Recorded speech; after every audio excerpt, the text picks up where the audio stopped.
Ladies and gentlemen, welcome to Know Your Substance Podcast, Season 2. That's what we doing over here, man. It's official, Season 2, man. And I'll tell you what, we got the first episode with my brother right here, Sabasonn, man. How you feeling? I'm feeling blessed, bro. So it's a pleasure to get to connect with you and link up, bro. You know, I might be out of town, but when real people or individuals call you or brothers call you, pull up. You know what I mean? I'm blessed to be a part of it. Yes, sir. We got busy schedules, but we make it work, you know? I put you in line. I appreciate the michelada, you feel me? Good, cheers, bro. You know what I mean? Sipping chamoy out now. It's just coffee, too. Don't get no ideas about it. Hey, working 24/7, you have to, brother. Something like that, you know. But we got a day for rest here and there. Hey, so, what's going on? Yeah, I'm just like, you feel me? I know. Also, I've been on an interview, bro. I think I came home in like 2022. I did an interview in LA. My boy, LA Mix Studios, they invited me out. And yeah, I haven't done an interview since then, I don't think. Not in this type of time. So I think more like professional shit. Yeah, and the thing with these, like, the Season 2 thing, why I wanted to switch to Season 2 is because, like, this format feels more like an interview. Yeah. Like, the energy. Like, before, you know, we had the table, and we just, like, you know, was chilling, you know. Kind of like the table, I ain't gonna lie. No, I like the table, too, but I just different vibe, you feel me, with the handheld mic, and so, Yeah. I don't know, it's different, though. I still fuck with this. I could cuss, right? Yeah, Bro, I'm bro. just making sure. I got to a point where I was like, no, I'm gonna start bleeping stuff so I can make it clean, and I was like, honestly. Oh, so you probably have to beep every motherfucking sentence I say. But Yeah, I like this vibe too, but this feels more it definitely feels more like a podcast, but more natural too. I think the desk was cool. I think really, bro, just what you have going on is dope in general. We'll start with taking your flowers first and silver bottom of my heart, because we're not how I feel about you, brother. I appreciate you, dude. And honestly, like, I gotta give you your flowers, you know, with your Have Money, Have Heart, you know, we lead that. brand, merch, and all that, because real shit, like, it inspired me to really get into the Know Your Substance 9 merch. Like, I've always had the idea for the brand, but to see the way that you was pushing the merch out and stuff, like, right out the gate, and, like, the outreach that you had, the cold outreach, and just the, you know, the branding, like, when you first started was, like, it was crazy, you know what I mean? Like, you really pushed that. Like, what motivated you to, like, really get to that, like, precision? Because I feel like your outreach was spot on. I mean, I'm gonna just be so honest with you. You know, I had a lot of time where I could do nothing but think. So, you know, the whole time to the downfall of my case, I was just planning, bro, because at the end of the day, you know, I've been having money. I've been getting to it, and it just wasn't in, like, ways that was sustainable. Yeah. And so I'm thinking, like, okay, bro, you know, what can I do that's, like, long-term sustainable, that's going to make sure I can take care of my, you got me checking my shit, like, my shit. No, you're good. But had me thinking, I would put it a little closer, but you're good. Yeah, had me thinking, like, what's sustainable and, like, what could really feed my families for generations. And everybody always talks about generational wealth and breaking generational curses. But, you know, a lot of motherfuckers would be hard pressed to really put that to, like, a solid foundation and, like, a step-by-step plan. And so when I was sitting down, you know, we get legal pads, right? We can order that from commissary. We get free pencil. We can order pens. And I just wrote, bro. I got like 5 notebooks at the house of all jail notes that I take step by step. And I can honestly say, like, at this point in my life, I had a 5-year plan, and I've knocked every single thing off that list besides breed dogs. And I'm about to, you see my story today, Max Trans, shout out Max Trans. He Yeah, I've seen it, dog. Yes, a cane corso. He's like the best breeder of cane corsos, in my opinion, right? In California. And so, you know, I believe the French hype is still going on and things like that, but I like stubbier things, like cane corsos, Dobermans, Mastiffs, something heavy, even like the American bullies, but I'm about to knock that off my list pretty soon. I got something in the works, but what really motivated me is just looking for a sustainable path, to answer your question, and just understanding that, like, one, I'm going to be wealthy. I'm going to be the one in my family that breaks the generational curse. I'm going to be the one who builds generational wealth. Like, my life's going to mean something forever until society ceases to exist. And so that motivated me.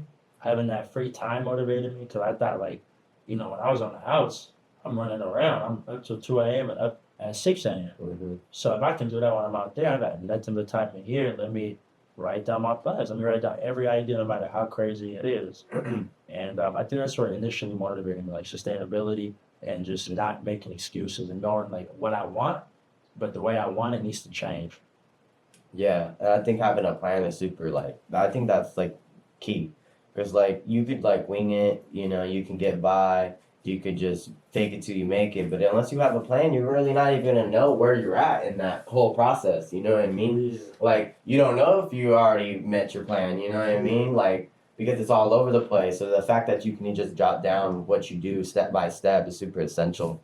Uh, One thing I noticed, like since I started teaching again, was that like the beauty of having a schedule and having a routine and just that like repetitiveness and the consistency just really actually builds that muscle memory and the progress that you need to really progress what you're trying to achieve.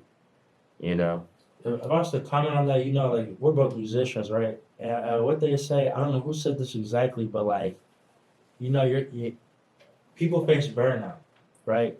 But when you build that discipline in you and that structure of going hard or having a release schedule or just making that plan, like you were saying, that routine, that's 99% discipline.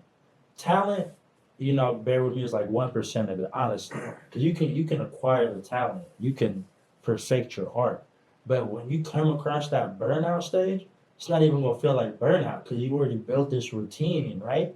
To where even if you can't go in there and create, you have 364 days worth of material you've created, content you've created. So that one day of burnout, you're good. You've got a lot of things in the vault for that. So I think more so like you were saying, like having that routine is very important. And if you ain't got discipline, really, you ain't got shit. Yeah, and I feel like I'm really blessed to have been put in sports at a young age to learn discipline. I mean, how old were you when you played sports? I know you played sports in high school, but like, what did you play any younger than that? Nah. I'm a reacher and bro. So I'm a first generation American. My mom wasn't having that. I grew up in the town, grew up in the east, and then came to Modesto pretty early on. And my mom just never wanted me to be in the mix with nobody, cause this country fucking terrified her for good reason, right? And I didn't play like no like organized sports as a young guy, but we would squabble. We would play football at the park. We would play basketball on the courts.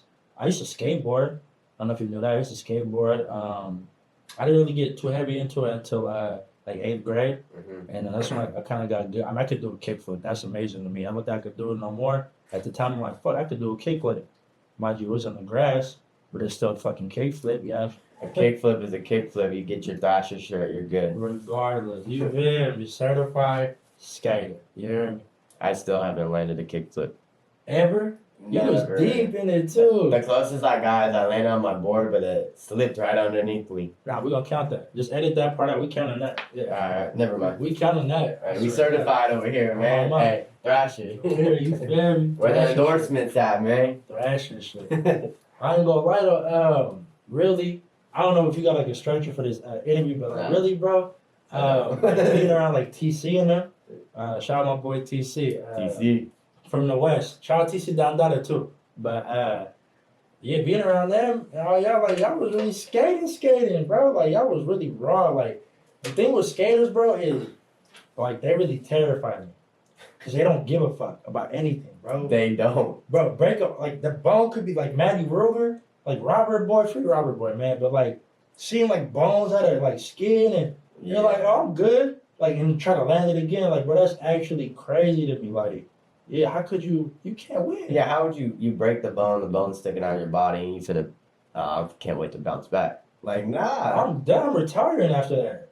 Like, I broke my ankle skateboarding, right? And I was like, Yeah. but honestly, bro, I didn't even feel like, I couldn't blame skateboarding. I had to blame myself. Why you say that? Because, bro, I was, we was on, you feel me? Okay. You was taking We was appropriate measures to land the shit. like, bro, like we skateboarded the whole day before, all day. I don't skateboard in Frisco like that. I broke my You were in the city? I broke my ankle in Frisco, so I should probably have more Yeah. context.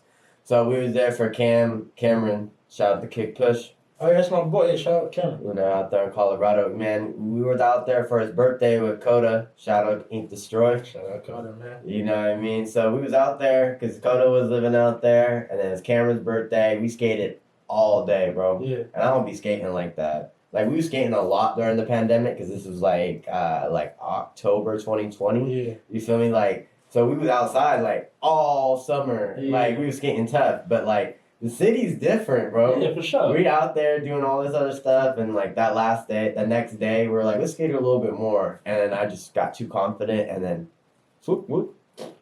That's me, because even in the city, like, it'd be hard for me to walk in the city, like, on uphills and downhills. And I ain't gonna lie to, shout out to Cameron and Coda and Vincent, and everybody else was like out of state.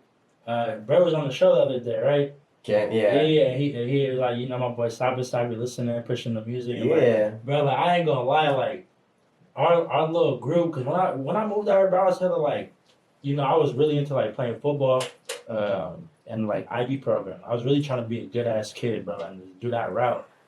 And like the friends that I formed in them 1.5 years at Mohai before I got kicked out, like y'all really support me to the fullest, bro. Like there ain't never been no fake love. Like it's crazy. People in different states repping my merch, playing my. I just want to shout y'all out for really showing love and just know it's reciprocated too, cause y'all don't even receive anything from that besides just like y'all do it off the love. That means a lot. So I wanted to mention that. I be peeping everything, but I don't even mention it. Like I peep everything, bro. Just know I pay attention. That's one thing I always did though. You feel me? Hey man, it's all love at the end of the day, and we actually fuck with the content. You feel me? Yeah, period. You know what I mean? I mean, shit. Like you see, I was going crazy though. But I done came home. I think like the next week, I went to LA, and after you got out. Yeah, right when I got out, like I got out. You feel me? My girl at the time had picked me up. You feel me? And you know, I had some money put away type shit. Came all my bread. You feel me? Came with some juice for me at the time. I just wanted to have a little celebration. And came with some purple for me, some juice, some drink, some weed. And, you know, we went to the town, right? Went back to the town. And she's like, oh, fuck that. That shit ended up taking me out the way. But after that, like, a couple of days later, we was on the road to LA. On the road. Spent like a week out there, networking. Mm-hmm. Right? Because that year, some change that I did, bro, like, changed my whole mindset. Because, you know how I used to be anti, like, if I don't know you, or one of my partners can't vouch for you, I'm not networking with you. Like, I'm good. Yeah, like, you got to be in the circle. How could you? Yeah, you have to be, right? But how can you thrive like that? Yeah. And that's one thing I admire you for, because, bro, you always been a good networker. Like, you never judge a book by its cover. You never, like, care what other people are saying. Unless it's, like, validated. Like, you don't care about the privileged talk. Like, you'll go up to them and network and really, like, bare your soul. And I had to learn that. Like, I had to teach myself that. So, like, I went to LA and just started network to spend a week out there. I think I spent like $2,500 just booking studio sessions, hotel rooms, networking. I met some dope-ass people out there. I still talk to. I shot, like, a couple dope videos out there. And that was, like, the beginning of my journey. And then, like, the week after that, I opened up for Blueface and Magic. Yeah, in Fresno, right? Fresno. Yeah, shout out to Shawnette, man. Yeah. Yeah, shout out to Shawnette, man. Love him the music, man. Love him the production and all that. He actually shot my first video when I came home called Eulogy. Out on all platforms, tap in, but he shot that for me. And he pulled up on me. I think I was in Oakland for that one. He pulled up to me in Oakland. And yeah, bro, he gave me the opportunity. You know, he's a real good businessman on top of that. Before I had sat down, me and Max shot YMT Dukes. Me and him, I shot a music video called Chicken Coop. And he came out to shoot that video. So if I'm not mistaken, I really feel like YMT Dukes established that bridge for me. Because I wouldn't have gone out of my way to book Shawnette, to be honest with you. But once I seen how he carried himself, and we had that good established relationship off that video, I was like, okay, I messed with him. So when I came on, tapped in with him, he let me know, hey, I got a slot for you if you need it. I'm like, yeah, for sure, I do, bro. And actually, somebody else had put me onto that show too. It was like a concerted effort, and I can't remember their name right now. But I want to make sure they get their credit, even though I can't remember your name. But yeah. It's okay. If you remember, just in the middle of it, just be like, yo. Come on, we'll put it in the captions, if anything. Yeah, if anything, it could be 2 weeks from now. Like, you gotta go through my DMs. You definitely. You just start searching. Yeah, man. That's the power of networking, man. Like, and I appreciate you giving me my flowers on that. But I feel like I owe the networking to the Twitter days. And you know why? Why? We was dummy young with like these Twitter names, like tapping in with people at these parties and these functions. And we was just like, bro, we wasn't even doing nothing. Like, we was just like, we were calling each other by our Twitter names at these parties and stuff all throughout high school, man. And that was like the early days of social media and Twitter. Like, it really built like a whole community, you know what I mean? So once I really started doing the music, it was like, all right, let's leverage those skills, you feel me? Like, let's take this social media platform and actually apply it to something. And then now with all the actual game and all the stuff I've actually looked into, it's like, look what it's, what it took, where it took you. And like I had to do that too in the last few years. Is like, all right, let's go to conferences, let's go to these shows, let's hang out in the club, not just to pop bottles and do this, but let's meet people, let's tap in. Who are the DJs? Like, so No, yeah, most definitely. Like, you ain't lying. Like all that shit we was doing when we was younger, like that is networking, right? Because we not even like, mind you, Modesto's so small that like we should know everybody at every high school, but we don't, right? Because the north side got their own high schools. We got the rich people of the Gregorian Bayer, and then we got like Downey on the side, and then we got Mohai in the gutter. You feel me? And then we got like what else we got? We got Johansson, which is in the other side of the gutter. Davis, of course, the other gutter. Like, but like, not everybody knew each other. But off the Twitter times, I feel like everybody's throwing crazy house parties. Bro, they like people who have like younger brothers and sisters that are in high school right now. They're not even going to parties or having parties that we had in high school. I don't think it's ever gonna be a time like that ever again, bro. Like, I think it has to do with the music. Oh, You gotta think about the music that was popping off when we was in high school. Okay, like name a couple, because to my mind, like what comes is like Chief Keef was banging, right? Yeah. But then we also had Mac Miller still hype. But like at the parties where they was playing like Chief Keef, my niggas HBK, my niggas in the Bay was popping, you feel me? Yada was popping, Yace was popping.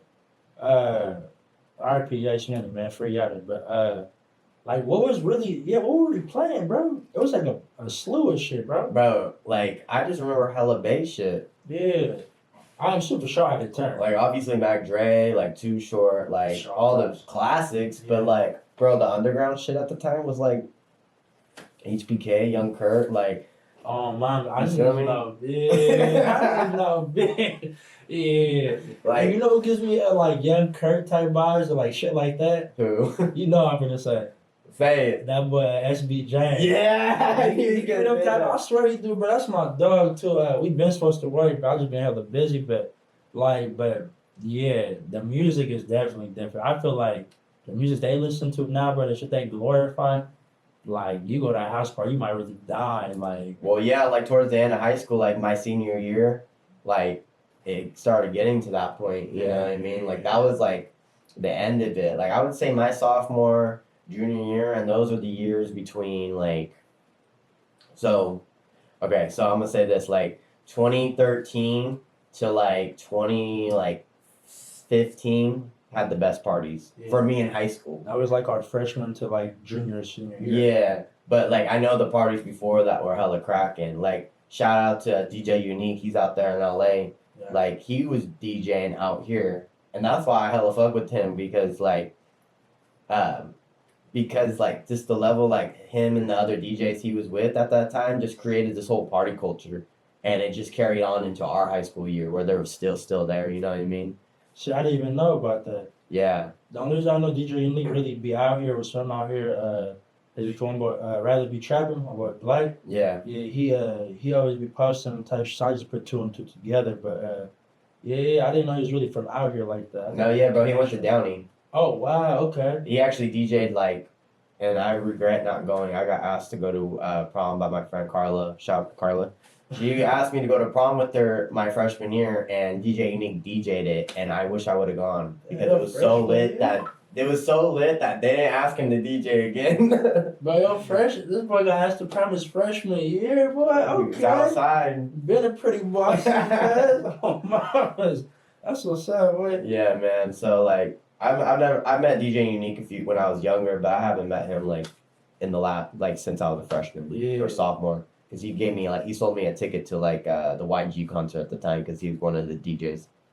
So it was still like some type of connection, but not really to the fullest. You feel me? Yeah, pretty much. I feel that, bro. Yeah, all I know is like nowadays, bro, they glorify a lot of shit that like we done like been through it and lived, and like that's why if you listen to my music, I try not to talk about it too much. Like I gotta talk about my past, but I limit it because people, you know, I'm a boy, bro. Like even some shit, I'm a boy, bro. So it's like I try not to even talk too much about anything because it's too glorified. But then you know you gotta get some shit off your chest because if it's not therapeutic to you at the end of the day, what's the point of doing this music shit? Without Yeah, if you're not making music for yourself, like, what's the point? yeah, so that's what I like to say. Like they listening to EDK and kill him and drop ski and brother died. You didn't slide like all day Yeah. nonstop. So you can't even really have no fun time, bro. Like Yeah, when you stop in music like that, and it's like, you know, it's on a certain type of vibe. Like it's on Mhm. some murder, it's on some revenge, it's on some type of like hatred. You feel me? Yeah. Like what? Like the bass can be hot. You know what I mean? Yeah. The kick can be thumping. yeah, You know, the melody can be cool, but like if the lyrics and that's what y'all turning up to, like why would like y'all want to turn? It's like you guys are turning up at a yeah. I you mean, feel me? Like that's where you're at. Wherever they're speaking about, that's where you're turning up at. And it's like why? What's the point? it's like I got two things, right? One, I seen on Instagram today. There's like the guy who goes to random universities or colleges all across the state, and just people who have headphones in. They be like, "What are you listening to right now?" Yeah. And like today, on my way here, damn near, right? This is like University of Hawaii or something like that. It's a random white girl, just like Florida shit on, like you know, looking like an innocent college girl, right? Yeah. He's like, "What you listening to right now?" She's like, EBK J-Bo, out on bail or some shit like that. And I'm like, "What the?" I started dying. I'm like, "Damn!" Like, Yeah, bro, this shit's popping, man. and it's a double-edged sword because you want these motherfuckers to win, right? Like you want niggas to win and get their money. Yeah, of course. And this is like they, I mean, I wouldn't know, but allegedly, yeah, it's like this they real life, they past traumas they're rapping about. So it's not even that they glorifying it, but they really rapping like what they've been through, and what they feel. Yeah. So you want them to win off the expression of art, but at the same time, it's like, bro, it's young people listening to this. That's like really like it's becoming detrimental to a certain extent, bro. So we gotta find a balance, you know? Yeah, because at the end of the day, some people can't distinguish the entertainment side to the real life side. You feel me? Like it's like these people, this is their life, this is this and that. To people who aren't even a part of that type of culture, that type of lifestyle, that type of anything, like it's entertainment to them. You feel me? But at the same time, it's putting it in their brain because they don't know what that's like. You know what I mean? So they can't even distinguish what their life is like compared to that. And I'm sure it has some psychological like effect on it. It's like even the way people dress, right? Yeah. And we're not gonna get too deep into like, I don't like to like judge other people. Cause people judge me, I wouldn't get half the opportunities that I've got inside at home. But Yeah. it's like even the way people dress, like my partner told me like when I was like 15, he was like, bro, like if you gonna dress a certain way, like it comes with certain shit, right? Cause back then when it was popping, like True Religion was popping, right? Shit like that was popping. So like if you gonna put on True Religion and you gonna wear them polo hoodies, that come with something. If you gonna put on that Amiri jeans, and have a little essential hoodies and a denim and a V-long, that come with something that you're portraying an image, right? You might see it on a rap video and think it's cool, but somebody else might see like, oh, so they're well aware of like, you free game now, you a target. It's a status. Right? And like that's like a symbolic capital right there. Like you're showing you're very well aware what that means to wear that. You got some jewelry on, like you were very well aware what comes with that. And nowadays people, they don't care for for other people's lives. And I feel like, we always had our troubles and stuff like that, but now it's to the point where it's like really bad. Really bad, bro. Yeah, because like I feel like you can have people who be like, back in my day it wasn't even that bad, or back in my day the music didn't sound like this, and they grew up in the 90s. It's like, no, your music sounded like this. It's just people ain't hiding it no more. Like the 80s and 90s, that's why like people like I forgot, I think it was E40, he was like the reason we was rapping with all this slang and all that because we didn't want people to know what we was talking about. But if you know, you know. Yeah. You feel me? But now they don't even hide it. There's no slang. It's just like it's out there. Period. And the creativity has kind of dissipated from the communication side of that lifestyle.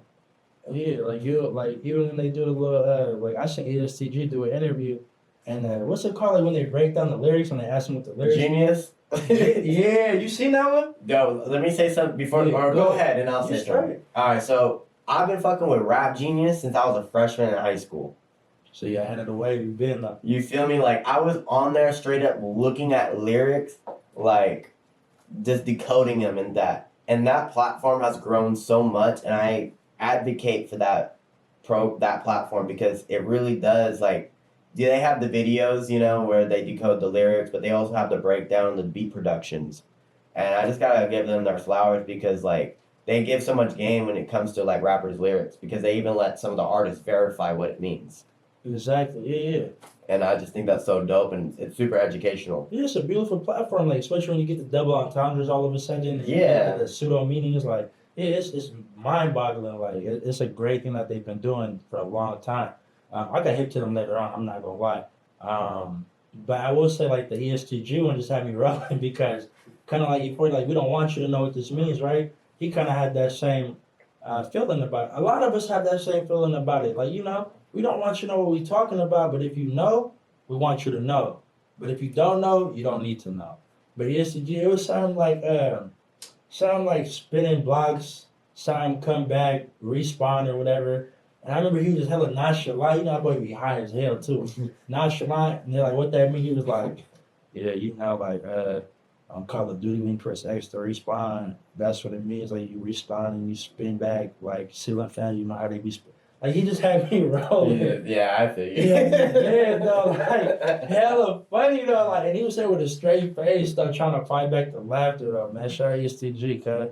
You had to rehearse that one. Oh, for sure, he was struggling because I know he wanted to start laughing when he said what he was saying, but he ain't trying to cross no game, Hey, man, if you know, you know. Let me ask you a question. Yeah. When you be listening to my music, you get all the shit that I be saying? Yeah. Yeah, for the most part, or all of it? I have to listen to it a couple more times, and I'll be like, oh, okay, I see what he did there.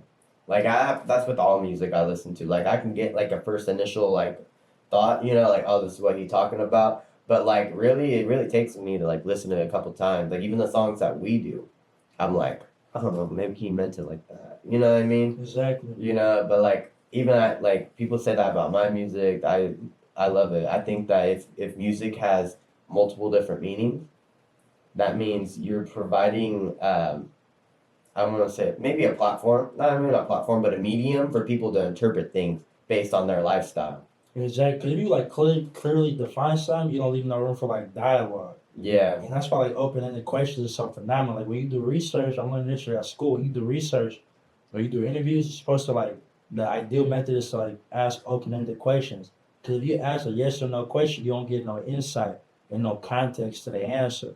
So like definitely with that music thing, like like it can mean something for you, and then my other product can listen to it and it can mean something completely different. And somebody on the East Coast will get a whole different meaning, and that's gonna make it generate more buzz and like just reach more people. Yeah, because that makes sense because you could bounce ideas off each other if you really get into like a circle about it. You know what I mean? Yes, sir, ladies and gentlemen, we're back right now, man.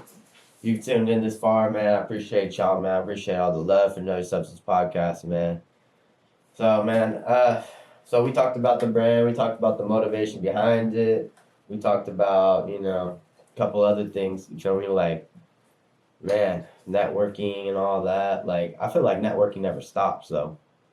You know what I mean? You're always going to network. Your network is your net worth. Like, I like that. That's a caption.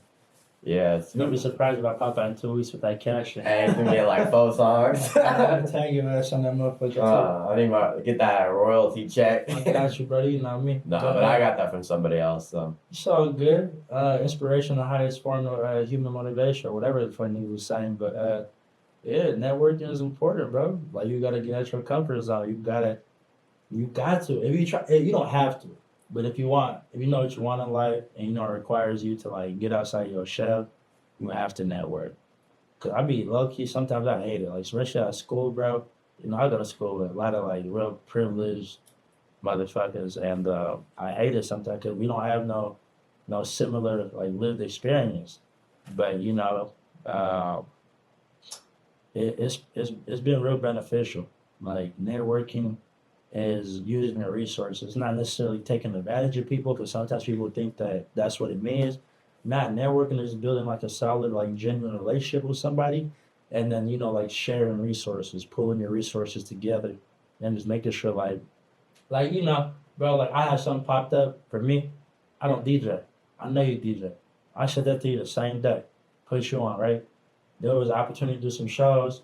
You know I rap. You sent it to me. I did the shows. Like that's what it's about. But first we built a genuine relationship before any of that, right? Where you've been on each other. So I think that's like the purest form of networking, bro. When you have to go out and really like cold network, like you're just handing out flyers, which you're really good at too, by the way. You really peak to the ground. I I like be that. trying, man. You be doing it, brother. I swear to God, like you really be out there, especially with the content. I slow down a little bit, but like yeah, bro, it's real like hard to do like cold networking because people will think that you're just trying to get something out of them or you need something from them, and you just have to make sure you're just authentic about the way you go about it. I think so. Yeah, like you really can't just be like, yeah, like you said, just be genuine. And somebody told me that, I think it was Deuce09, shout out to Deuce09 out of Manteca. He's like, man, if you're just a genuine, like, you don't gotta worry about anything. You feel me? Like, if you're just genuine, like, things are gonna flow. And if they don't, then it ain't for you. Sure. And like, I've done so much networking where I'm just like in these clubs, I'm in these environments, and it's like nothing genuine is even happening. Like I don't even really feel like being here. You feel me? But like, nah. But I gotta keep working. I gotta keep hustling because I might meet someone.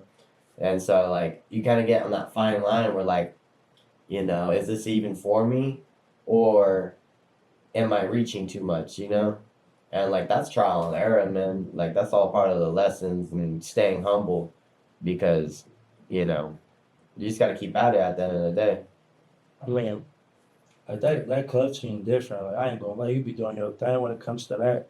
That's like a different animal. Like I ain't gonna lie, I be getting anxiety, bro. Like I got PTSD. Like I'm diagnosed with PTSD just from the shit I've been through. So like I go into a packed club, like it's a little hard because I'm watching everybody. Like I see Peaky game Bliss. Like Oh yeah, bro. I peep game. Like I see all the dynamics, and you start this, especially as a DJ, man. Even when you're DJing, you're paying attention to who's in the corners. You're paying attention to who's on the dance floor. You're paying attention to the bar. You're paying attention to this and that, the bouncers. You're reading so much. yeah. And when you're not DJing, now you're reading even more just to get the vibe, and then you're paying attention to what the DJs are playing, trying to learn that vibe.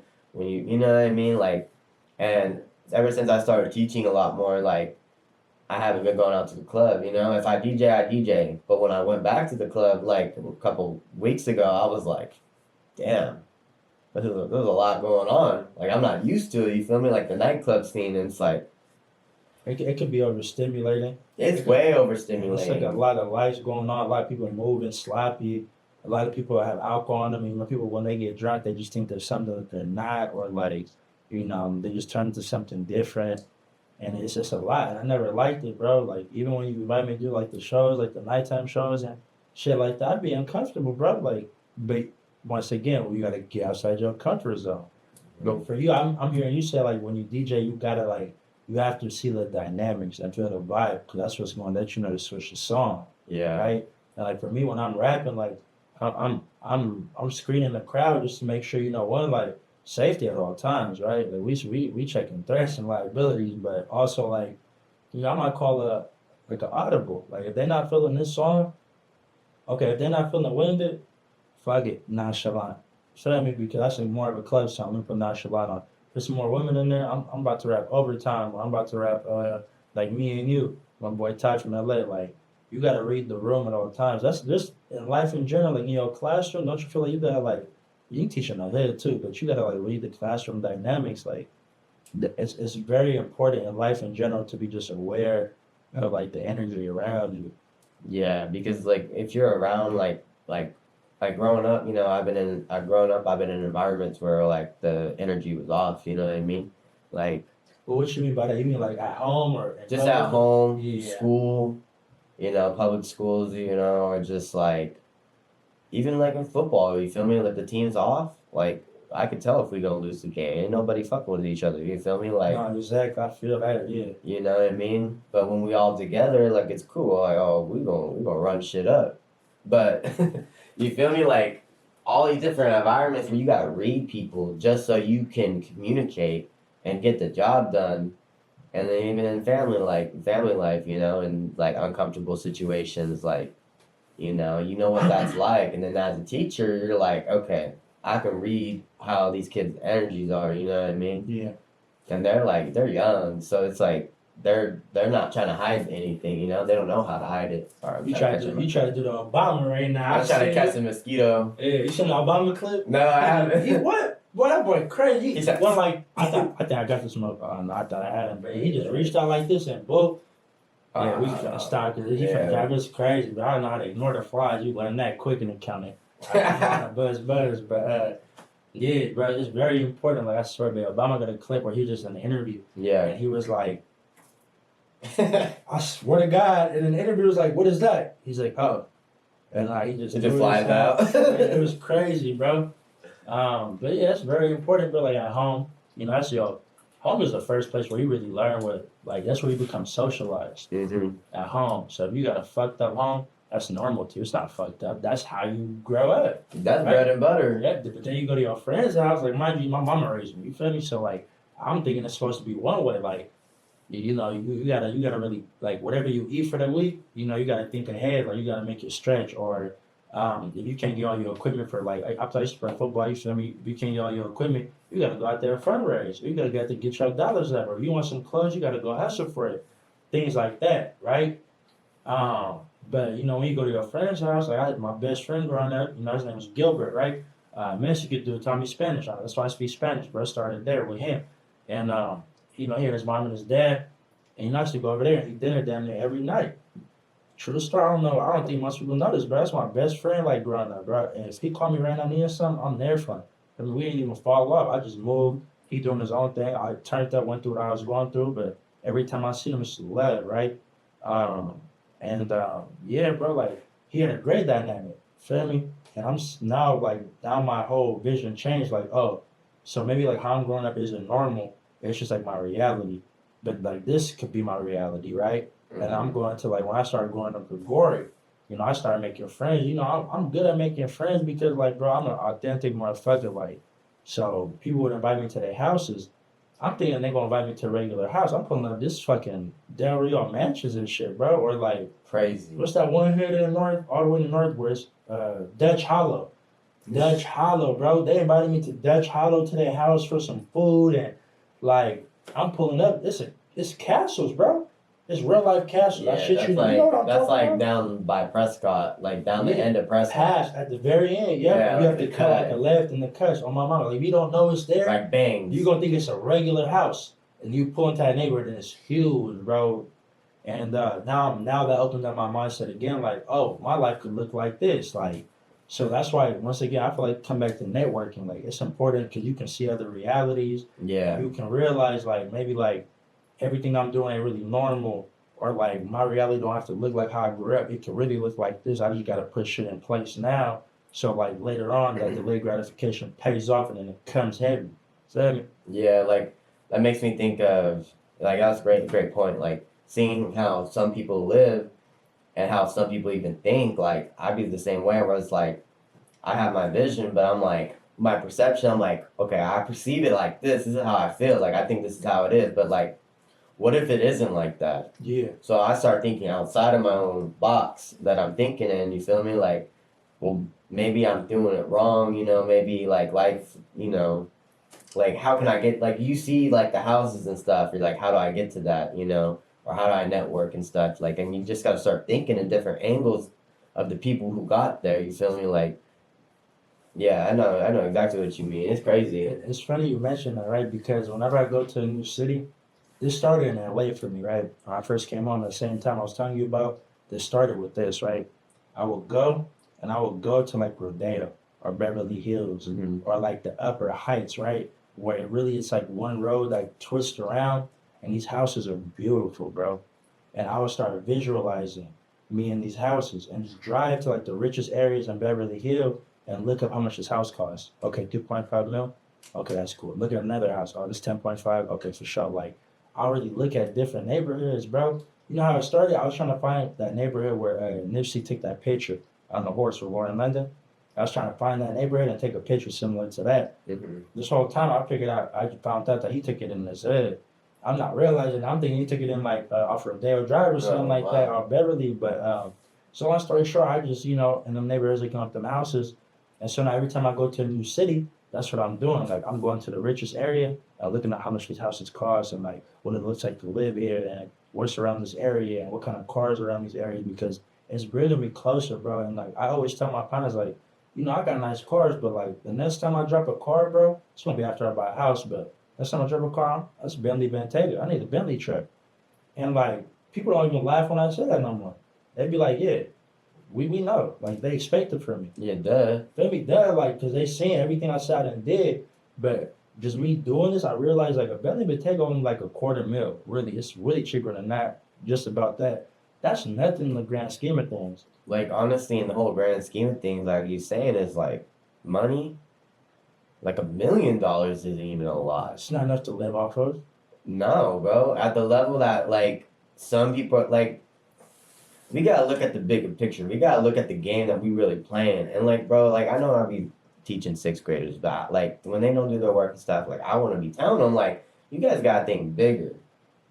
Like, and so how I see it is like we are playing a game that is not meant for us to win. Period. Like, if you don't have financial literacy or education on how investments work and building your, not just portfolio, but your income to, like, get leveraged in a way that puts you in a whole different world.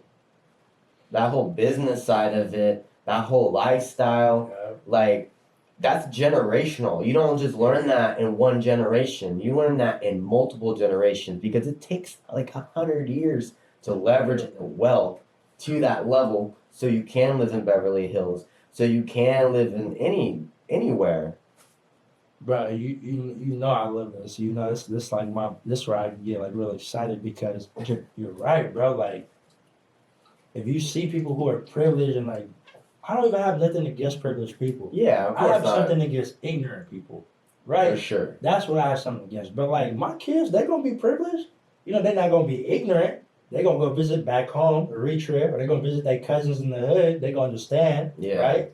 They're not going to be ignorant, but they're going to be privileged because who wants to live or grow up in the grind, in the gutter? It's not really what anybody wants to do, right? You just make do with what you have. But when you start the financial literacy and it takes generations to build that, it does, bro. It really does. I think it takes at least 2 or 3 generations to really build something solid as hell, bro. Like that. It's been going for years and years and years. Something like the Hiltons, right? Something like the Trumps. Something like Rockefellers, like generations, bro. And like the financial literacy part of things, like, I teach workshops based on financial literacy. And I'm self-educated, right? So through trial and error. I'm talking about like trial and error, like taking a class and failing. I'm talking about like wasting fucking thousands of dollars trying shit and it's not working. Yeah. I learned the hard way. And so, like, what I realized, bro, is like, okay, we got people who sell drugs, right? What is that? That's running a business. Straight up. Okay? We just don't use the right language, right? We talk about pros. That's slang for profit, right? In the business side of things, what is that? That's a profit margin. So when people talking about their pros or they trying to make sure they touching green or making a bag, being in their bag, they're talking about their profit margin. Right, so really the only differentiation between a trapper and a businessman, besides obviously one's legitimate and one's not legitimate, is one's using the deficit language, right, and one's using positive language. So the trapper using deficit language, and he not knowing he could really run like a Forbes 500 company. Yeah, because if you change the product to something that's a different marketplace, like you saying like with drugs as your example, like that's a small market. Or a big market. Depending on the scale, if you scale it, right? Depending on the scale, exactly. But like, you know what I mean? Like, depending, like, but if you scale that market with another product, you know what I mean? Like, and do something and then add value to not just the community. Now you have a community built around that product and then you scale that. Exactly. You know, and then now you're not just putting money in your pocket, you're also putting money in a whole community and stuff. Feeding the whole neighborhood, right? And like it's funny too, because the one thing I always highlight too is when I'm teaching these workshops is like, when you're a businessman and you're in the red, what are you thinking? Okay, I could file Chapter 7 bankruptcy or another chapter bankruptcy, or I can like fire workers or cut costs, right? But when you're in the red, and you trapping, that's life or death. So when you get yourself out of those situations, bro, it's really like you're a better businessman than the one who got his MBA or who's an entrepreneur, because there's no like tax break in the hood, right? There's no you owe somebody money, you better pay that. I don't know what they gonna It's do. different. It's different, right? So that's like why, like when you say, like you change the product someone's selling. Okay, say you selling whatever you selling, it's not legitimate, but now you sell shoes. Right? A lot of people sell shoes nowadays. Brett pulling up on me right now. He sells shoes. He started off with nothing. He FaceTimed me the other day, bro. His whole house filled with shoes, bro. He buying brand new whips and hella shit. And like my other partner in the bed, shout out Bandit Seth. He always give me right, man. Then you got brand new Beamers and Teslas off selling shoes, right? Because he changed the product. And like that's when you can start branching out, feeding your people. Mhm. Hey, you know what? My partner's a felon. All my niggas is felons. I'm a felon, right? You can't get no good jobs like that to a certain extent. We have to really advocate for ourselves. So say I'm gonna have money, have heart, right? To a certain point, bro, the next couple of years, I'm gonna need employees. Do you think I'm gonna go on the regular labor market where they don't relate to me? No. I'm about to hire one of my partners who's really good, doing what he's doing now, and just pivot his energy. I'm not gonna change him. I'm gonna just shift and pivot his direction, right? And now we're gonna build something legitimate, even stronger. And we already have a solid foundation, and he knows what it means to be in life or death situations. So the business side of things is gonna be easy for him. He'll be like, "Oh, we're short. I'm just gonna work 3 days straight and not sleep and be off hella yerba mates and Red Bulls, like Straight up. So that's why I think it's really important to be financially literate, bro. Yeah. And it don't have to be like you said, just portfolios and investments, but we gotta have those. I got a ride, I got a 401k, bro. I actually have two of them. I got my little CMA through Merrill Lynch. I invest in the market. I'm real aggressive. I'm not gonna lie, because they say your personality translates into your how you Oh, you're invest. telling me, bro. That's the reason What you looking like? I had to slow down my Yeah. aggression. I had to take a step back from the market because I was just like, let me double back in a little bit. Let me educate myself a little bit more, get the capital, and then go back. And now, as you probably know, like the last few weeks, last few months have been great. It's been going up. You know what I mean? And Bitcoin specifically. I know, brother. What? Oh my God, crypto is back. Crypto is back It's crazy. for now. My cousin came from back home 3 years ago. Okay. Yeah. He's not even a full citizen yet. Shout out my cousin. I'm not gonna say her name because I know you'd be hella mad, cuz. But basically, he undercover type of thing. I love him, but he like to stay out the limelight. I like to learn something from him. But basically, it's like he came to this country. I want to say like a couple months in, he already talking about crypto. My job just came off from the pen. I'm like, what's that? Right? Because I heard about it, but I'm thinking it's for scammers, right? Yeah. And, Black market. yeah, Dark web. He's educating me. He bought some way back then. Some Ethereum. Ethereum. Thank you, bro. He bought some of that. You feel me? Because Bitcoin was too volatile for him. Even at that point, he's already thinking like that, bro. Yeah, because Ethereum actually has so Bitcoin is just like blockchain technology and blockchain technology. Are you familiar? Yeah, because I tried to invest in XRP, and until the lawsuit's over, they froze it. I was sick, bro. I tried to invest in it. They said you can't invest in it because there's a lawsuit going on, so they froze it. Yeah, well, you can do it now. Oh, you can't? I mean, I have XRP. You recently bought some? Well, I'll get some, right? I got some probably a couple months ago. But they're still going through the lawsuit, right? Yeah, but bro, honestly, that lawsuit's gonna take a while. But when it does, They're gonna win. it's gonna win. That's what I'm trying to get. If they're just delaying it, because it's gonna change the whole gravity situation. it might be the next cycle. Because how Bitcoin works, and from the podcast, shout out to Earn Your Leisure, man. Shout out to them, man. Shout out to them boys. They educate me on all my stuff, and from there, Wall Street Trapper. Shout out Wall Street Trapper. Shout out to Wall Street Trapper, man.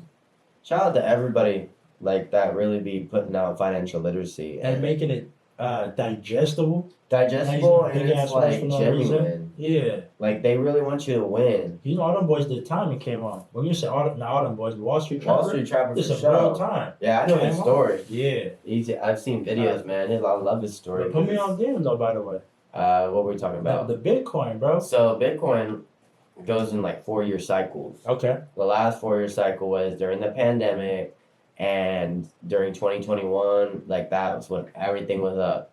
2022, that's when it went back down to 20,000 from 60.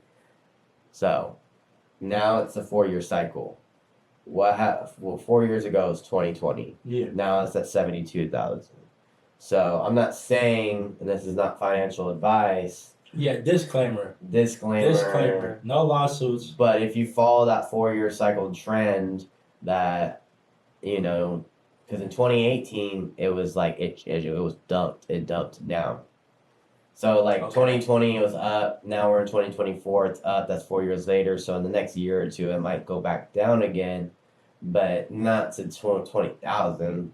You know, who knows where it's gonna go? It's gonna still keep going up because what they have now is Bitcoin ETFs, exchange traded funds. I think. Yeah, no, you're right. Exchange traded funds. Yeah. So with that, it's like bundled stocks essentially. Pretty much, it's like you could buy like a cheaper Bitcoin, and that way you could have Bitcoin in your portfolio without buying $72,000 Bitcoin, which you shouldn't buy right now because it's stupid high. Yeah.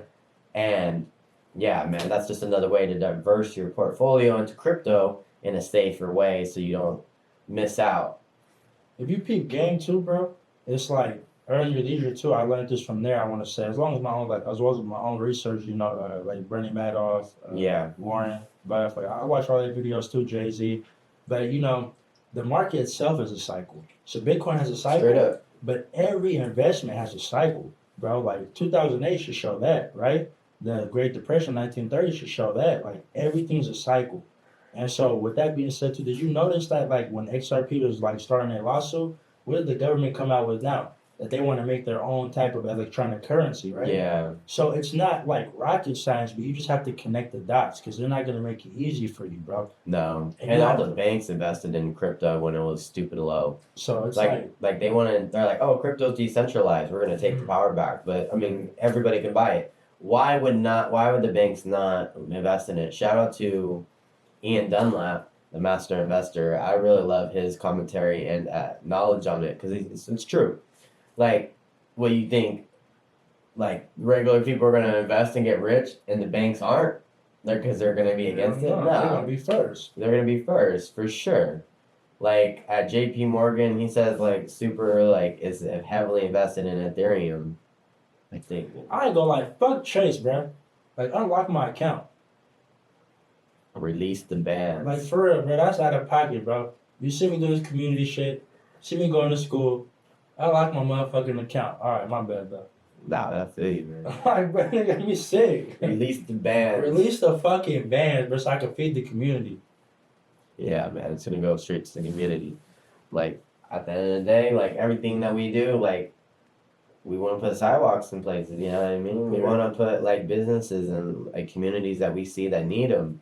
You know, we want to see people thrive. Like, money has been taken from so many different communities over time throughout America because of just, you know, obviously, like, in the 1800s and 1900s, like, early 1900s, you know, you have these specific communities, but over the years, it just gets destroyed because of the lack of funding and the infrastructure doesn't support it. They're building freeways. Bro, there's renewal projects, public housing developments, eminent domain, right?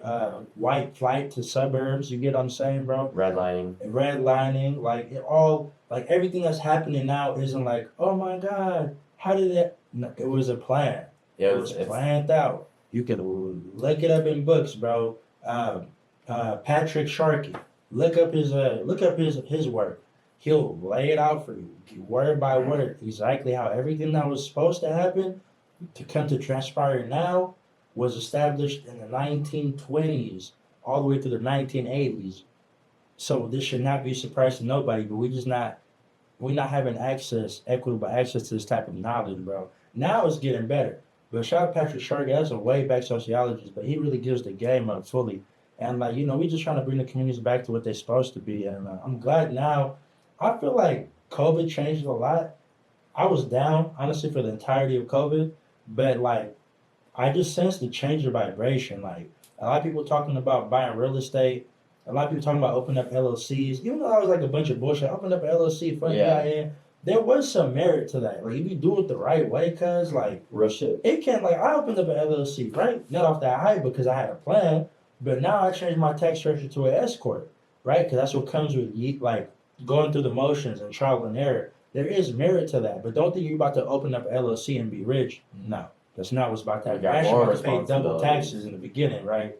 But you guys do your research. But COVID really changed the dynamic of like the lower socioeconomic marginalized communities and like realizing like ownership is key. Because like 2024 version of my bad. The 2024 version of redlining is gentrification, right?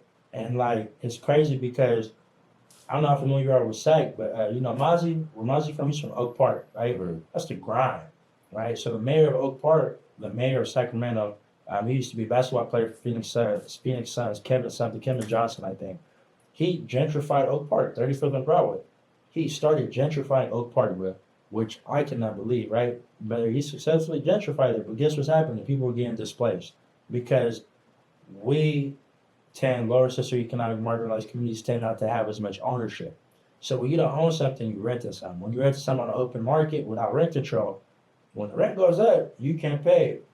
You can't live there no more. Simple as that. You're out. Right. So you get displaced. So like that's like the new version of redlining is displacement and gentrification. It's happening in Oakland a little bit, but Oakland, we're a little bit stronger with the organizing. Yeah. Because of Black Panther Party and just the rich history and culture there. So, we passed, I don't say we, but the community there passed a lot of laws that ensure rent control, right, and some safeguards. So it's not as bad. But gentrification is real, and it's happening in Puerto Rico.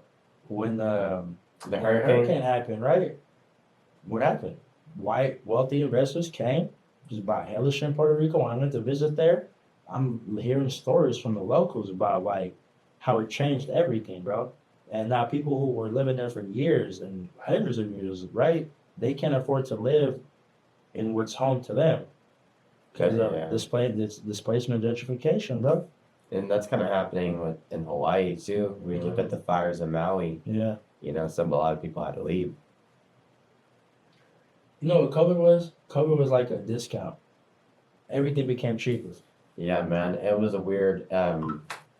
COVID was a weird time. There's a lot of stuff happening behind closed doors while everybody was focused on this disease or the whatever it was. And then like the media too is fighting. COVID's this, COVID's that. The conspiracies fueled everybody's distraction. Everybody wants answers. Meanwhile, people were getting fucking rich. Bro. Fucking rich. I'm gonna emphasis on fuck. We don't do no type of cap around this motherfucker, you feel me? Yeah, all that, right? Come on now. See what the fuck going on. I ain't do no capping, no kids, no bat, nigga. Yeah, University Flowers type shit. Dead style. Shout out to Ish Kicks, you feel me? Shout out my boy Kick the Snake, man. Put me on, I had to grab these motherfuckers. We still rocking something fresh though while we grab something fresh. Damn, man, I'm tall as hell. I'm trying to nigga. Big stepping. What? Boy, come on now. Add it up, man. Add it up. Add me up, nigga. Yeah. Add me up. What's going on? Yeah, all that. That thought was lying, boy. We had him drop the shoes off to the podcast, man. Business and pleasure, you feel me? Let him know. It's all about balance. Period, boy. Things fresh as I'm about to go out and stay for like a week and a half, 2 weeks. I'm about to rock these damn every day, bro. Swear to God. I don't have any shoes, so just burning them out. ass feeling. I'll be into like designer shit for him, but trying to get back into my J's, bro. I want to get into more designer shoes too. Mom was like, what? Like, I don't know, just whatever I fuck with. I got you, bro. Like, you probably fuck with like the Balenci's, bro. You probably fuck with McQueen. Yeah, just like 1 or 2 pairs. It's some new shit going. What size shoe are you? Like 9. Okay, because you too big, like the shoe sizes don't look good, bro. That's why I don't be wearing a lot of shit. But for you, bro, you should look at some like Pradas, but the Pradas needs to go crazy for you. Yeah, bro. I like whatever looks good with Levi's. What, Leo? 501. You know what go with 501s? Yeah. My boy's like 2010. It's crazy. You know, go get some Levi's, bro. Some Michael Mirrors. But I've looked at the Marys, those are yeah, clean. the Michael Mirrors go crazy, or even the Lambins. The Lambins go crazy. The laces just be hella puffy on them, but that'll go good with the 501s. Because you don't want your jeans to override your shoes. No. Right? You want to hang them over the edge a little bit. So the Lambins are good for that. The Michael Mirrors are good for that. The Pradas will be smooth with that too, bro, for real. Because you know how, like, they used to wear the Cortezes with the 501s? Yeah. That's the same concept. The Prada's damn near built like Cortezes to a certain Yeah, extent. I like Cortez. That narrow, you said. Damn, bro, really anything, bro. So, I mean, probably like these Burberry runners you go good with 501s, bro. If you do it right, you know what I'm saying? You gotta do it right. I got screwed in because I see that. I'm not tall as you, but like I be fucking with the Air Maxes. You feel me? Like color coordination go crazy. I see. You know them sweats look like them shits that you about to play basketball, you about to get in the game, just yeah, got some night hoops. still just break them shits off and get in the game. Put me in, coach. I'm ready. Yeah, you could damn near put these with the 501s for real. You know, mama, but the designer shit, yeah, I ain't gonna lie though, the designer shit, bro, like, for me, it's played out. Yeah. I ain't gonna lie, for me, it's a little played out, just because I realize it's a lot better money. What do you think about fashion? Do you think fashion can be an investment? Yeah, I mean, yeah, I love fashion. You know me too, boys, bro. Don't let this. I don't know what your audience is like. Don't let this Nike tech fool you. I really be putting that shit on, but I just been on the road like a week straight, bro. So I just came with whatever it was. But you know what, bro? Fashion is like, man, I hate, you know, everything with music is so deep, bro. But basically, like, you know, way back when, bro, the voice, like, everybody based their whole lives based on the church, right? That's what I believe. Like, what the church said went for thousands of years. Right? Yeah, that's what grounded you. Right? How you dressed, when you got married, if you had kids, what you did with your free time, where you went to school, whatever. Now, bro, starting since like, I really believe like since like the NWA movement, since hip hop came to life, happy 50th birthday to hip hop, all that. Like, really, bro, music is like directing the narrative of fashion, right? And so fashion is like a way to express yourself without saying nothing, right? So you come out the house and like, one, it's about feeling good, but to keep the train of thought that I had, it's like, you can express yourself in so many different ways by just what you put on, right? I could mix my little like Louis Vuitton sneaks with my sweatsuit, and it says so much about me, right? Like, I like to be comfortable, but don't get around this bag, right? You get what I'm saying? Or I can really just put a suit on and wear my grills, right? Because grills is accessory, right? Having gold ones, you feel me? That's an accessory. That's fashion. That's saying, you know, I could get professional. I know how to put myself together, but I come from something and I'm cultured. And this is my culture. So, like, fashion is a way to express yourself without using so many words, bro. I really love fashion. I think fashion is an investment in you, right? Because if you dress proper every day, you might have more opportunities down the road in more professional settings. Yeah. Or, you know, if you dress like you just balling every day, but you're not really balling, you faking it till you make it. Yeah, all your money goes into that. All your money goes into that. So it's an investment, and it can either pay off, right? Because if you're rapping and you're trying to portray an image like you're rich, it might pay off, like your views might go up, like, oh, he's popping already, so I might as well go listen to him. Or you could fall off, because investments can either do good or they can flag, right? Or you can, if you into knocking bitches, like, you know, you dress right every day, you knock the right bitch, you can be set for life. But take it till you make good. Exactly, bro. It's an investment for sure in yourself, and your self-esteem, and your confidence, in your professional life, in your personal goals, how people perceive you, which is fucked up. But you know, you look at somebody's fit. For You sure. gotta play the game. Yeah, you don't look at people's face. You don't be looking at people's shoes. Yeah, I mean, Let me ask you a question. Yeah. When you chase somebody fit, right, female or male, whatever, what's the first thing you look at? Shoes. Why? Because how you stepping. How the fuck you stepping? I swear to God, bro. First thing I'm looking at on my mama is your shoes, bro. Yeah. If your shoes is not it, and I'm not saying they gotta be expensive or cool or whatever. They could be busted. Busted Air Forces. That's a hype now. Feel me? Wearing bussy ass Air Forces that's right. Black or white. Yeah. Right, but I'm looking at your shoes to see how you coming, bro. Cause you know, me, I don't know how people get dressed. Like, I don't know how you get dressed, but me, I ain't gonna lie. I pick my jeans first. Cause I'm a jean fan. I've been like that, bro. Close, embellished.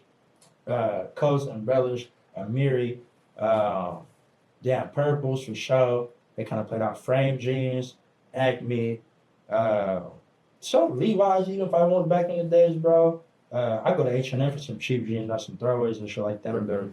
I go jeans first, then shoes, then upper body. How you get dressed? It depends. If I want to wear like a certain hoodie, if I want to wear a shirt, then I'll pick what thing I really want to rock, and then I go from there. So it depends. Sometimes if I want to rock a beanie, I put on a fit. I'm like, well, I really like the beanie. I check the fit. I'm like, oh, I gotta adjust something. You know what I mean? Yeah. It just really depends what I'm really feeling, what I want to rock. And since I've been teaching, like I wear button ups a lot, Yeah. so I'll pick the button up and then go to the shoes next, and then jeans, and then Yeah, it just depends really. Cause like I like to look professional. yeah. Like like some of the people at school are like kind of like, oh, like I thought I didn't realize you do all this other stuff, like, yeah. and it's like, well, yeah, I'm not gonna dress like it's like how I look at the club, like you feel me, like It's funny too, cause I get the opposite, right? Cause like I dress like this, and I go to UC Berkeley, I go to Cal, bro. yeah, That's the #1 university, public university in the world, bro. So like, I could have school like this. Go when it's in. If I'm wearing jeans, I'm sagging, designer belts, whatever. I look like a rapper. I look like I'm from the streets, whatever. Right? I've heard this before. They don't expect me to be going to school there, so I receive like the opposite. You get what I'm saying? yeah, So it's like, the way you dress also is like people base their preconceived notions upon that. They'll judge you just off how you dress, which is fucked up. Because people who are really rich or really wealthy, you can't tell they're wealthy for real, bro. You really can't. They might be wearing a black t shirt. The black t shirt might cost $1,000. It might be Dapper Dan, right? yeah, But you don't know that's just a black t shirt. You looking down on like, what the fuck? Like, you're supposed to be rich. What are you doing? yeah. It's some regular, but it's not. Yeah, because the wealthy people, if you know, you know. Back to that, if you know, trend aside, Straight up. right? It's not for everybody, but I feel like fashion for sure is an investment, bro. Overall. Yeah. I did want to ask you something. Go ahead. I'm gonna take control of this real quick. Do it. When it comes to like investments in general, okay, what do you feel is like the most important thing to get? I'll give you like a slew of options, right? You feel like it's important to get like life insurance first? You feel like it's important to like get stocks? Do you think you should have a house before you buy a car? What do you think is your first primary thing when you start investing? Now, I'm not saying like, let's say you got your emergency fund, like your savings of 6 months. 'Cause you should have 6 months of savings off the dribble, Yeah, right? cash. Right, to pay for your bills, whatever, emergency fund. If you fall off, which will never happen because we on point, but God willing. But like, what's the first thing outside of that you think is important for investing? I mean, everybody's situation is different, so it's kind of hard to say. But for me, like, it's always important to have cash on hand. But if you're gonna have something to invest to leverage, I would say a business, Okay. because you can always generate income, and the rate that you generate income is gonna be based on your hustle, drive, and creativity. Like, you can invest in stocks, but now you're betting it on the world. Like how I look at the stock market is like, how's the world doing? What's the world speaking to you? If you look at the stock market, all right, AI, tech, and all this stuff is up because this is the innovation. The world is moving into AI. NVIDIA is up, AMD is up. You feel me? Like all these microchips, Apple, Microsoft is investing in AI. We got all this stuff. That's where the world's looking at. You could play that, but you're playing their game now. But if you start a business, now you're playing your game. Yeah. You feel me? Now you have control of the situation. So I would say invest in your own business. Like a friend of mine told me one time, he was like, I told my niece or something, he was like, you can start your own business and still have a 9 to 5. How do you think you're going to network people? Like his niece was doing nails. Like, how do you think you're going to meet more clients? You're going to meet them through your 9 to 5. Period. So I think as long as you have that second job, that's your business, and however else you want to grow and leverage that, I think that's more important. And it makes sense that you would say that, because like I know your hustle, I know your creativity, like I know like yeah, for you that makes sense. So I guess why you like give like a prelude, like it's different for everybody. It's different. Yeah. That makes sense why you would say that, but Like, you know how they be talking down now about like having a job? Yeah. Like, those just hate that, bro. Yeah, they're like, oh, they hate on just any job. Yeah. But like, people don't realize, like, some people, like, I started working at 16, 17. Like, I started working at Wendy's. Like, I was out, I remember them days. I remember them days, cuz. Yeah, bro, those are humble beginnings. And I don't, like, people be like, oh, aren't you glad you don't work there? I'm like, no, sometimes I miss it. That shit was lit. My months. Like, dude, I was in the drive-thru doing my thing, you feel me? Like, I was plugging the homies up. plugging, I was getting the plug, you know what I mean? Plugging the homies. Nah, but it's like, I've been kept a job too. Like, I'm gonna stay fast, bro. No matter what I was doing or how much money I was having, I kept a job since I was 15, bro. Yeah. And my first job was at, like Applebee's or some shit like that. It was like, no, it was at Extreme Pita. Oh, Extreme my Pita God. on Briggsmore and McHenry, bro, where Rita's Ice is now. Or some shit like that. I forgot about Yeah, that Extreme place. Pita. I remember when you worked there. Oh, my Yeah. God. Bro, and I was like 15, just trying to get to it, you feel me? And I was already having, don't get me wrong, but it wasn't enough. And something in the back of my head always stopped me. Like, my mom worked 2 jobs, bro. She would work 4 a.m. to 12 at McDonald's, take an hour or 2 break, and then go work as a caretaker 2 to midnight. You know what I'm saying? So, like, that was always ingrained in me. Like, ain't no shame in working. Yeah. And in the back of my head, I realized, like, I'm having all this money, bro. Like, at an early age, I'm like, I want to buy a car. I went to the dealership, right? They're like, okay, we need pay stubs. I need what? Look at my bank. No, we need 3 months of pay stubs. I'm like, oh, okay. Well, let me apply for a credit card. Oh, what's your like income? Oh, I sell this many bags of. Oh, you can't put that. You need to have the job. So it kind of clicked early on for me. Mm-hmm. So I kept the job. Ain't nothing wrong with working a job. I work the job now. I ain't gonna lie. My job now is really directly tied into like my community, and I'm very thankful for it. But I hate when people just talk down on it, bro. Like, Yeah. it's normal to have a job, bro. You should have a job. Unless you just got your own business going on to the point where you can't have a 9 to 5, you need to have a job, bro. Yeah, if you're not, like, making some type of money and you're just betting on, like, God to just bless you, like, Not putting in no fucking work. You're yeah, and then you're just talking shit, like, Yeah. it's cool to have your own business and just focus on that, but, Yeah. like, you gotta think what's the most productive. I mean, Like, if you have any free time, and mind just what you want in life, right? yeah, If you got free time for real, and I mean like outside of good 8 hours of sleep or 6 hours, realistically, you sleep like 5 hours, 4 hours, right? But let's say 8 hours of sleep. yeah, Outside of that, outside of like an hour or two for just like chilling, eating, stuff like that, if you have more free time than that, and you're expecting the most out of life, that's not realistic. You watched that Cat Williams interview? yeah, with, Shannon Sharp, right? yeah, I seen the Joe Rogan one, too. That one was even I just started that last fire. night, bro. I got to the point where they were talking about the Romans and the chariots and Rolls Royces and muscle cars. It's the very Yeah, beginning. I'm about to finish it. that's a great thing he said, because it's a great comparison of history repeats itself. Like, Cat Williams is a genius. Oh, You know what his man. mom and dad was doing type shit? I learned from the podcast. I hate to be wrong, but his mom and dad were both very highly educated and very successful. And Cat Williams' IQ is like stupid high. And it's like validated, right? But I always had this mindset in my life, and I never could put it to words until I heard Cat Williams say in a recent interview. And it's like, bro, like I live every day like it's really my last day. Like when I lay it down, I really run through mentally and I check my notes. People will know me know I'm on my phone like this, typing notes about everything because Yeah, you have to. you have to, right? You really have to, like, jot down the things that come to your head. Right. Then. Because, like, bro, there's so many times I'm laying in bed and it's like this idea comes to me. And it's happened before where I'm like, I'll remember that. Yeah. And I don't. It's That gone. shit's gone. Somebody Somebody already. made you a billionaire. But I done had ideas as a kid that, like, I used to have, like, ideas of video games, like, concepts. And I'll say it, like, the concept was, because I was super, like, playing Call of Duty and stuff, and I had, like, this idea of a game, like, what if North Korea invaded America and just took over? Like, what would we do? Because that was the fear at the time.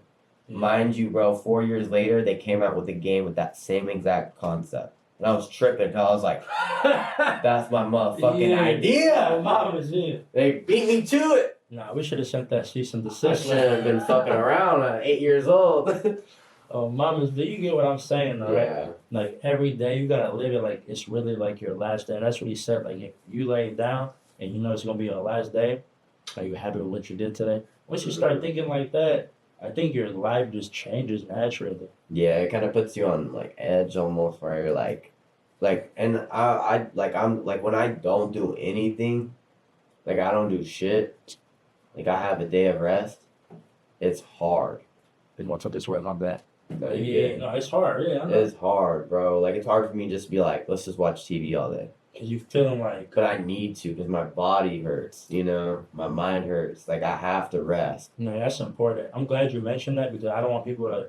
Because what's that Gary Vee dynamic? That hustle mentality. That shit can be detrimental to your health. Yeah, So I'm man, glad it you brought wears that up. on you. Yeah, I don't want people to think you should just always be burning yourself out. But if you have goals in life and you want to achieve them for real, there's some things you're gonna sacrifice. You might not have no friends, or you might not have. I don't know. You get what I'm saying? Though you gotta sacrifice. You don't have nothing to kind of ground you where it's kind of like, oh shit, like I should slow down. Exactly. Like, because sometimes you need to just so you have the energy to get that push to get the job done. You know what I mean? You could be in the routine so much, but you're barely making ends meet. And like since I've been teaching, man, like I get burnt out hella quick. Period. And you know, like I'm big on being transparent to you. I'm gonna be real with you. And I haven't shared this with a lot of people, but that motherfucker came in. He's bad. He used to terrorize me in the studio, bro. We used to be recording. You can't see the cat, but Yeah, he's bad. his cat when he was a young nigga, bro. We used to be in the studio recording. He used to be terrorized. I'm trying to write this hot shit. And I was trying to feel something grab my thigh. And I'm freaking out. It's the cat climbing at me, bro. But he a thug. I love this, right? Yeah, he is He a that, thug. bro. I don't fuck with cats, but I fuck with that cat, though. He caught a bird one time. Yeah. I saved the bird because I was like, nah, what the fuck? Yeah, okay. And I went and took the bird to like Fox Grove or whatever. Yeah. By the time I came back, he got another bird, ate the Yeah, ass, doubled up. left it in the kitchen, and dipped. I was like, damn, yeah, he doubled up. He Ain't said, that a sign of respect to when they leave something for you? Like it's them showing like they fuck with you or something? yeah, but at this point, he was like, nah, Yeah, I need to eat. Yeah, he was showing you like, bro, I'm getting to it. He's like, he ain't stopping me. Yeah. Hey, you left? Good. But what I was trying to say, I was trying to be transparent and like that hustle mentality, bro. 'Cause I was going hard. I've been going hard for 2 years straight, bro. So in January, it's a true story, bro. So I got diagnosed with PTSD in November. And it's a lot of people got PTSD who ain't been diagnosed, bro. You know, there was just something going on at the time. Some real tragedy, you know what I'm saying? But basically, for me, I got diagnosed with PTSD, but ain't never feel different. It was still regular. Like, I'm like, okay, I'm not surprised, you feel me? But we're going to keep pushing. But the thing was, bro, is, you know, I just got to Cal, feel me? I just came home, graduated, went to Cal, I'm taking extra units, 4.0, bro. I'm doing my own business. I'm working full time. Got another job going. I'm rapping. What am I not doing? In January, bro, I went on vacation for the break. We're gone for 2-3 weeks out of state, different states, bouncing around type shit, just living life. Came home, started a new position at a nonprofit for me, and it's like a higher position. I'm not gonna lie. And we was at a staff retreat, bro. I was feeling worried that whole week. You know me, I don't got no problem talking, bro. I don't. And I was feeling worried that whole week. I ain't smoked weed in like 3 years. I'm like, let me revert back to my basics, but let me roll up this wood and calm myself down. I'm thinking it's gonna help. The next day, bro, I woke up. I mean, you smoked a whole wood A whole wood. Cause you know I used to smoke. after not smoking in for 3 years. I'm not thinking like that. Yeah. You know, that's the ignorance right there, right? Yeah. We'll go on. Sorry, man. I didn't keep you. We used you get it, but it's like we used to blow, bro. I used to smoke a zip a day. You feel me? So I'm thinking like, Straight up. I didn't take that much time. But I didn't take that much time. I'm like, let me revert back to my base. What Nip said, I started smoking weed, then I relapsed, nigga. So I'm like, let me go back to the basics. Roll the weed. There was some Zyto. I ain't gonna lie, my partner had it in town. Smoking it. Halfway through, I'm blown. But I'm not a quitter. So I'm like, I'm gonna finish this weed. Bro, tell me when my heart started beating. I can't go to sleep. I'm not trying to pick up no phone calls, bro. I'm low-key getting paranoid. You feel me? I hop in my car, start riding around. I think people start following me. Not no crazy shit, but I'm paying extra. I'm hyper alert, hyper sensitive. Turned around, went back home. You see what I drive? I'm like, nah, I'm not about to fuck this up. Came back home. Trying to go to bed, I can't. Next morning, I have 2 hours of sleep. Go to class. I'm in my lecture, bro. It's a lecture for like 300 students. Like UC Berkeley lecture must be hella big. I'm in my social 101, whatever. Bro, my heart start thumping. I start sweating my forehead, bro. I start feeling like motherfuckers looking at me. I'm looking around. Ain't nobody looking at me.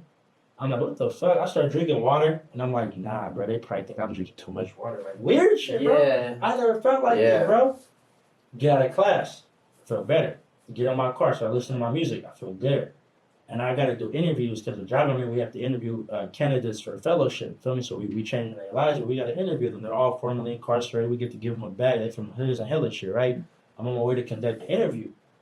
I get home, I'm like, I haven't ate. That's what it is, right? Because, you know, I do Arcadian cycle, so I don't eat till 12. I take CMOS in the morning. Shout out to Lace from the Herb Shop in El Cerrito, community organizer and a real solid stand-up dude. So I take my CMOS, I don't eat till 12. I stop eating at 6 or 7 usually. I eat with the sun. I eat. It's like 11:30. Let me eat a little bit early because I got these interviews. I eat. All right. I get in my car. I start driving to the interview, bro. My chest tightens up. My heart pounding, bro. I shit you not. I'm thinking I'm going to die, bro. Ask Mullah. I'm thinking I'm about to die, bro. I'm calling. My partner's like, bro, this is my passcode to this and this. This where the stash is. I'm like, telling my niggas, like, I think I'm about to die. Like, I think there's something going on. Yeah. I drive myself straight to Kaiser, bro. ER room. They intake me, they triage me or whatever. I guess when it's a heart condition, they take you quicker than everybody else. So you do my EKG. My EKG is normal. Mind you, I'm trying to find parking. This is in Oakland, bro. You know how Kaiser in Oakland, if you're from the town, it's fucking terrible, bro. No parking. I park where the ambulance is supposed to park. I'm not finna die. I pay this ticket out. Yeah, bro. What? I go in the triage me, do EKG right away within 5 minutes, bro. Everything is normal. So I sat in the ER for 8 hours. Feel like I'm about to die, bro. For 8 hours. Because my EKG came back normal. So this whole time I'm thinking like, what's going on, bro? Because I'm feeling normal and I'm listening to my music, but as soon as motherfuckers get around me, I'm feeling like weird. Like I don't like what's up? What type of time you on type shit? Finally see the doctor. They do a full lab on me. Full lab, bro. Everything. Thyroid, everything, bro. Everything came back normal. I'm healthy. Damn, my liver a little fucked up from all the cough syrup, I ain't gonna lie. But other than that, I'm good, right? Don't look down my cup. It's coffee, bro. We talked about this. I ain't look at the cup. I'm just, what's it called when you push something on somebody else because you're guilty? Reflecting? No. It's like trans something. Whatever, bro. Projecting. Yeah, I said trans. Whatever, bro. Project. Anyway, I'm just kidding. It's coffee though. But long story short, everything, I'm healthy. The doctor talked to me. He like, you know what you have? No. What did I have, doctor? He like, you had a panic attack. Yeah. I'm like, panic over what, bro? I'm going to school. I'm working. I'm low key like out the way. I'm good. Like, yeah, panic attack. I'm not panicking over nothing. I know what I'm doing. Like the same thing happened to me. This is a doctor, bro. The same thing happened to me. I was out of commission for 4 months.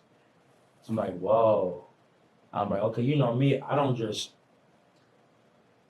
shut my brain off. I'm very open minded. Yeah. So I'm like, if I'm healthy, it has to be something else, right? And so he's like, I asked him, I'm like, so what did you do? He's like, I cut off anything that could have like agitated me. So no more alcohol, no more smoking. He's telling me I used to drink, I used to smoke.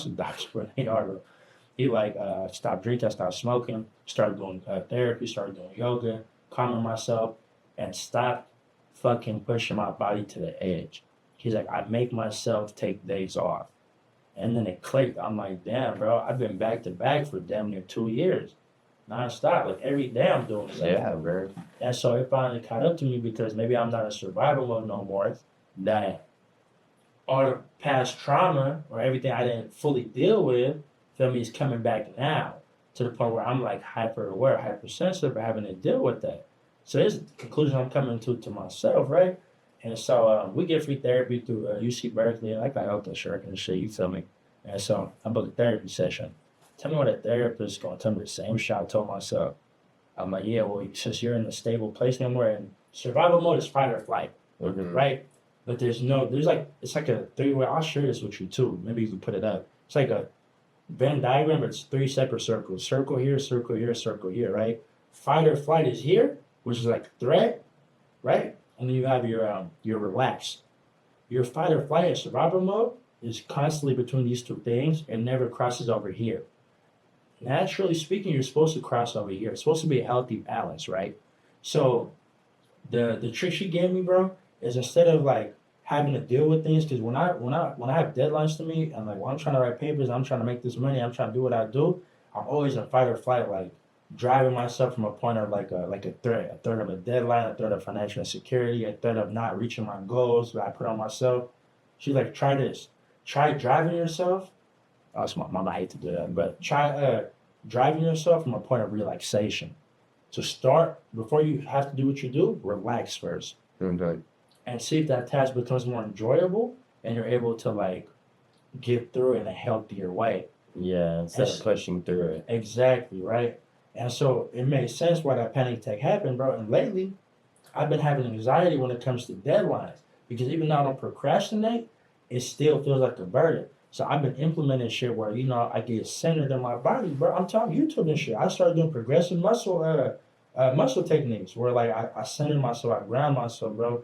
This is real, like this real shit that I don't share with nobody. I don't share with nobody, but I'm real transparent. And you gotta understand, you're not the only one going through these things, bro. Like everybody goes through these things, just people like to hide it. Feel me? And it's like I'm doing these grounding things. I'm doing healing circles. I'm practicing my breathing. I'm cutting out the alcohol. I'm cutting out the bullshit, and it's working. Yeah, man, I appreciate you sharing that story, man. It's really important to really like mental health is such a big part of the conversation now. But we're really blessed because it wasn't for a long time, you know? It's always been about work, work, work, work, work. Come on, no days off. If you have your 2 weekends, like or 2 days during the weekend, like yeah, like no days off, like bro, that shit will drive you fucking insane.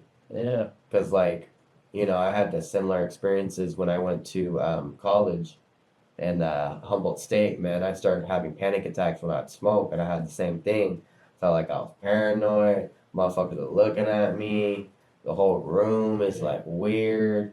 Like, you know, feel me? I know what you're saying. Like, and it sucks, bro. I had to stop smoking weed. I stopped smoking weed for like 2.5 years because of it. I'll make sure she don't spill the cup. I'll be sick, bud.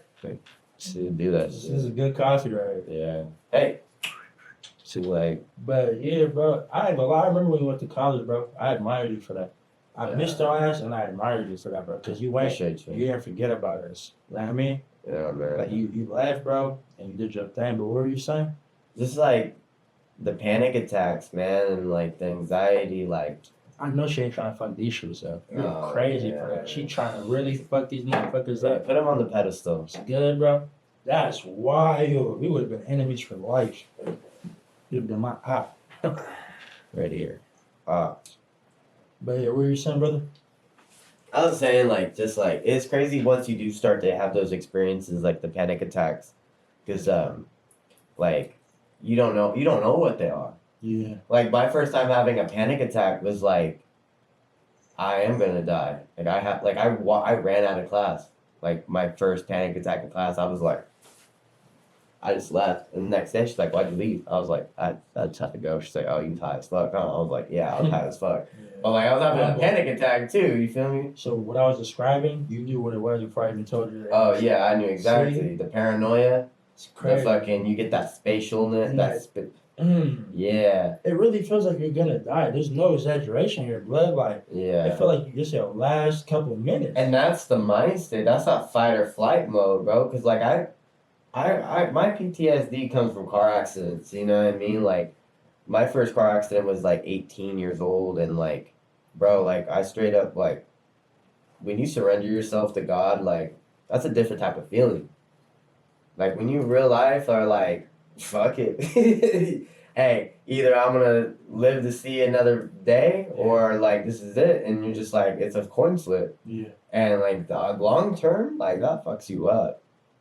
Like done it, bro. You know, like those type of experiences where you're just like it's God's decision. You feel me? Like, and so yeah, like smoking weed like can really trigger that shit, especially if you haven't smoked in a long time.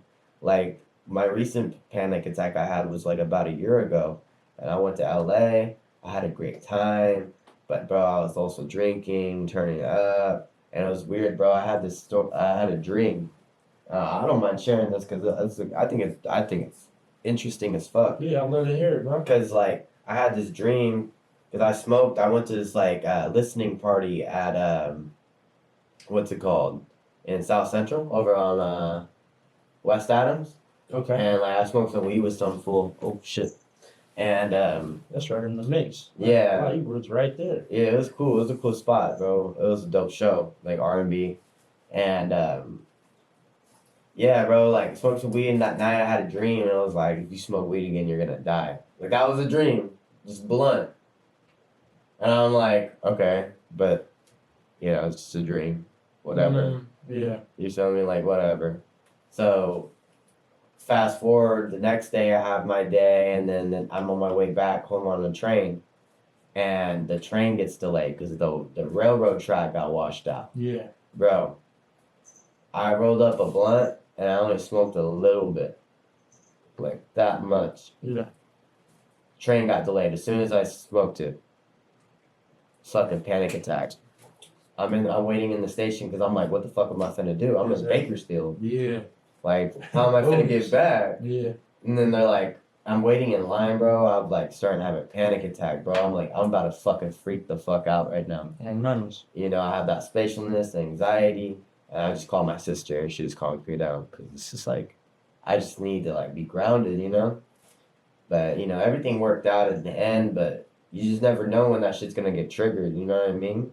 Sometimes you don't even have to smoke weed or like do anything that triggers it. It could just be some type of thing that stimulates you in a way that's affected by that prior trauma. Exactly. And I think that's like where I'm at right now because really like the weed might have like exacerbated it. Just got smoking so long and I'm, you know, I say fat word type shit. She on my cover. You want some of this here? Share. Oh, what? All right. She make me high up club. Sick. Been real. Be up all night. Sleep with my grandma. Man, ain't none. I'll lock her out of the room. But basically, bro, it's like we probably exacerbated it, right? But then that's where I'm at right now because I have a trigger. I just don't know what that trigger is. She kind of that motherfucker too. Yeah. I just don't know what that trigger is, bro. Is that trigger like doing too much or what? I don't get it, right? So I think the main thing is identifying that trigger, but I relate fully to you, bro, because there's times now where I'll be, let's say for example, like I might be really, bro, most often it happens to me at school, I would say, because I feel like already school and me don't get along. But I don't believe in formal education, to be honest with you. I just know that's how the system works. I got a full ride to the #1 school. I'm taking that, bro. It's easy money. You get what I'm saying? Yeah. But me and school don't get along already. So I'm already not in my comfort zone. And like, it be times where I'm in class, then she climbed the motherfucking hella good. But she good. She not bothering me, but Nice. with that being said, it's like, I'm already not in my comfort zone. I'm just a comfortable individual naturally, really. I'm good at myself. I know what I'm about. So it tends to happen at school occasionally, right? It's happened a few times since that point. Not a panic attack, not like how I felt, but just I'll get hot, right? Or I start to feel like, you know, spatial awareness. I'm like, let's not do this right now. So I'll center myself, bro. I'll put my AirPods in and just start listening to music. Right, I ain't gonna lie to you. I put some little E on, put some Nip on, I put my own music on, bro, and I get right back to my mode, bro. Like, yeah, music is super grounding. yeah. Like during that time when I was at the bus stop and I was waiting for the bus, I was just listening to music and I was like, all right, man, I'm feeling better. You know what I mean? Like you really need to ground yourself with that vibration. Did you ever find your trigger? Do you know what triggers you? You know what, bro? I think because I was hungover. Yeah, trigger is being hungover. I mean that and like, well, that I mean part of it, but like the weekend I had networked like never before. I was in LA too, like so I'm in the heart of the entertainment industry. Yeah. You know, I was meeting people, man. Shout out to like all the people I met that weekend. Like I was like dodging like bro, I was meeting people, I was meeting girls, you know what I mean? Like, and I was just like, all right, cool, I got your Instagram, bye. Like, You know, T Pilly gets silly when it comes to the. We get into business though, you know what I mean? Like T Pilly go crazy if y'all not know, man. you feel me? Like just like I was just bro, my brain Exhausted. exhausted. Socially just spent. Huh? Socially fucking spent, physically spent. You know what I mean? Like now I gotta figure out how to get the fuck home from Bakersfield. It was just like a compilation of shit. But really just you were done, bro. You gave everything you had. Mm-hmm. And so like, you know, you was on that last leg. I feel that, bro. Like I thought I was gonna smoke this and just hop on the train and be in home. Yeah. Nah, bro. Yeah, bro. I could see that being a trigger. Like, And the plan deterred from the plan. You know, that could have been another thing. You know, because I'm always plan focused. You know, this isn't part of the plan. Fuck. You know what I mean? Exactly. Like I can adjust, but I mean in that state of mind, you know what I mean? Like you can adjust, but like your body can't adjust. You know, your subconscious is like taking you in a different direction. So it's just probably, you know, cumulative amount of things. Oh, man. And you know, like your mind could be on one thing, but your body gonna tell you. Yeah. You could be mentally good, like I'm about to go hard, but your body might like easy analogy, the gym, right? Yeah. You could be like mentally like, yeah, I'm about to go out there and go crazy. Your body might be like, nah, nigga, you been going crazy 6 days. This your rest day, blood. You got tear calf muscle. Yeah, you know what I'm saying? So like your body will let you know when it's time to sit that shit down. For me, I don't know what my trigger is, bro, and really I haven't had too bad for a problem with it as of late because I've started to manage my shit better in a way where like I won't overextend. Mm-hmm. Right? I will not overextend myself. I refuse to do so. And drawing that boundary and saying no has helped a lot, bro. Because before, you know how I am, bro. If I'm with you, I'm 100% with you. If I'm against you, you don't want that. But what I'm saying is like, I'm always down to say yeah if it helps the cause. But now I've learned to be like, okay, I can help you, but here's what I have going on. This is my next available day. Might be 2, 3, 6, 7 weeks out. But this is a day I got that I can dedicate to you. And that's helping, right? So it's like saying no, but it's my way of saying no. Like, no right now, but here's what I'm available. If I'm not fucking with it at all, it's a no. I don't have no problem saying no. But yeah, bro, like even coming here today, you know, I woke up at 7. I had to do some I just told her why. I woke up at 7, bro. I couldn't get out of bed from being just fucking tired from this past week, bro. I feel you, bro. So I went back to bed for like an hour and some change. I developed some curriculum for this thing called Oyaka. Had to host that, facilitate that, bro. Left that, I had to go home, clean up a little bit. Came out here, we got the gender reveal for Kid. Congratulations, my brother. Congratulations, Keith. Another daughter on the way. Oh yeah. And then, I had to pull up on Mula, get right. Then we had to pull up here on you. Bro with the shoes. Gotta go see Miles because she just had surgery. I gotta go back to the town. I got a studio session till 1 a.m. You going back tonight? Yeah, I'm going back to. I got a studio session that my partner booked, and he wanted me on this tape. And he already, you know what I mean? We already locked it in. I'm man of my word. That's till 1 a.m. So straight from here, I'm going there. It's an hour drive. I have to be in the studio for 2 hours. Going to bed. So like it's like drinking that coffee, man. Exact. My boy, see, my boy, no, he paid attention. What's wrong? So what's wrong with you niggas? You niggas don't pay attention. He be paying attention. Gotta put it together. But with that being said, it's just like, yeah, bro. Like, it be days when you could do a lot and your body's with it. Days you do a lot and your body's gonna tell you no. Yeah, man. I wanted to. I agree with that. I'm cutting you off. Go ahead. No, I'm not used to this format. What I was trying to say is that I want to really like do like one-on-one questions real quick, right? Yeah. I ask you questions, you ask me questions. Some things we always wanted to know about each other that we never asked, right? Okay. Okay. Me first, right? Yeah, All first. Right. You better not cut these motherfuckers either. Nah, it's in it. All right. And it's to win it. There we go. Unlike other people, right? but I be sneaking like a motherfucker. But how did you handle the dynamic of like end of the day, bro? You white, right? Yeah. But we fuck with you. Like, niggas fuck with you. Actually, everybody fuck with you, bro. Yeah. And it's not hard to see why once you get to know you, but how did you handle that, bro? Like, knowing you're white and knowing some people just had this preconceived notion of you, but you grew up down here just like us, bro. You get what I'm saying? Like, how did you handle that? That's such a great fucking question. I always wanted to know that. Bro, honestly, I don't even know. I think honestly because of sports, like I was so like my family, like yeah, we're white, like but we're very like open, obviously, and we don't. His Really, mom dope as shit. yeah, like we was super like I was surrounded by a lot of different people from different cultural backgrounds, and then when I was in sports, you know, you any race you could think of was on the team. You feel me? And then like where I went to elementary school though was like very privileged, very like sheltered. There was like it was still diverse, you know what I mean? But it wasn't until like I got like so I have that, you know. Nah, man. So like being in that elementary school and then going to junior high was like a whole other experience because you really kind of see your privilege. You Yeah. see the white privilege in it, just how they treat some of the other students. Cause I went to Roosevelt Junior High. If you went to Roosevelt Junior High, man, you already know what it is like it was different. You know what I mean? Cause it's That's a north rough side. one. It's a rough one out here. Huh? Is that a rough junior high type shit? It's not the roughest, but it's still like coming from the elementary school I went to there it was like Shot.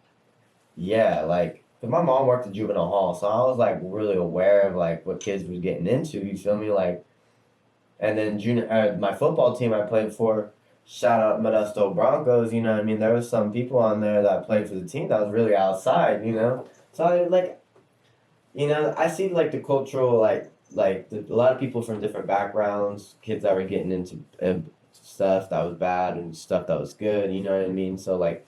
I just had all this knowledge of people around me, you know, but I was also very sheltered as a kid, so it's like, but I never judged anybody. You know what I mean? Because I knew, like, because at the same time I was going through it. You know what I mean? Like growing up, like we were fairly poor after my parents got a divorce, and during the 2008, 2009, like my parents split up, and we was pretty poor, man. Like by the time they get a divorce too. you know what I mean? And it's like. She on my cup? Where's she on, bro? She's on the window, but it's okay. You know, like, just like things kind of like change, you know what I mean? And so, like, I start to associate myself with people I can relate to, and those are the people going through the struggle, going through it, you know? Yeah. You know, I was always kind of scared to get in trouble because my mom was really strict, but like, you know, junior high, you know, like, I felt like I could relate to people, you know, people who didn't look like me more than the ones that did. I'm honest. You know what I mean? Like we weren't the same. So like, I don't know. That's the best way I could say it is I just felt like more comfortable relating to people who didn't look like me. Yeah. You know what I mean? And then once I got into like hip hop and rap music, like 8th grade, like it was different. Like I hear the leaders. You know what I mean? Like Tupac and Biggie, like. Were huge influences because of the stories and stuff, especially Tupac, man. Like what he was saying, like put insight into like a different perspective that I never heard. Because it's not like my parents were really like they knew who they were, you know what I mean? But they weren't like, nah, but listen. You know what I mean? Like you look at the societal norms, look at the structure, the infrastructure, the media. Look at all these different things that paints the picture on how the world runs and is influencing us. Like nobody had painted that for me, like but rap music did. Exactly. And so now I'm like, oh, these people who are getting in trouble or doing bad stuff, you know what I mean? Like, it's not because they're villains. It's not because of that. It's the influence. It's the society that facilitates it. You know what I mean? Sometimes they don't got no choice either. You know what I mean? And people be thinking like race is the defining factor now. Yeah. It's not, bro. It don't matter what color your skin is. It's about if you have money or you don't. The have versus the have-nots. That's the new racism. It's not even about the color of your skin. It's about the content of your bank account. Simple as that. I'm a firm believer in that, bro. I got white partners that grew up just like me, bro, that I'm tight with. They're not white to me. White to me means like wealthy. Like even if you black and you like super wealthy, in my mind, bro, you're whitewashed. Like, and I hate to say it like that, but it's like I can't relate to you, right? We might be the like all skin folk ain't kin folk. That's a popular saying. Like if we can't relate, bro, our socioeconomic backgrounds ain't the same. There ain't nothing to go for it, bro. So I hear what you're saying 100%. Yeah, and like for me, like even now as an adult, like I didn't even really realize like Because my mom, like, you know, we had a lot of nice stuff, you know what I mean? But our Christmases weren't the same as my friends who had money, Yeah. or at least more money than us. Exactly. Everybody was getting Beats by Dre, and we got iHomes, which I'm not hating. I'm not saying, like, shit. But, like, you know what I mean? Like, it's different. Christmas is different, you know what I mean? So it's like, and my mom worked 3 jobs. She worked at juvenile hall or Pace, and then she was doing nails, and then she even got like a job at Kohl's or something for like Christmas. You know I'm what I not mean? letting her mom eat. His mom dope as shit. Yeah, man. Shout out to Pace mom. too. That's where I got my high school equivalency degree from Pace.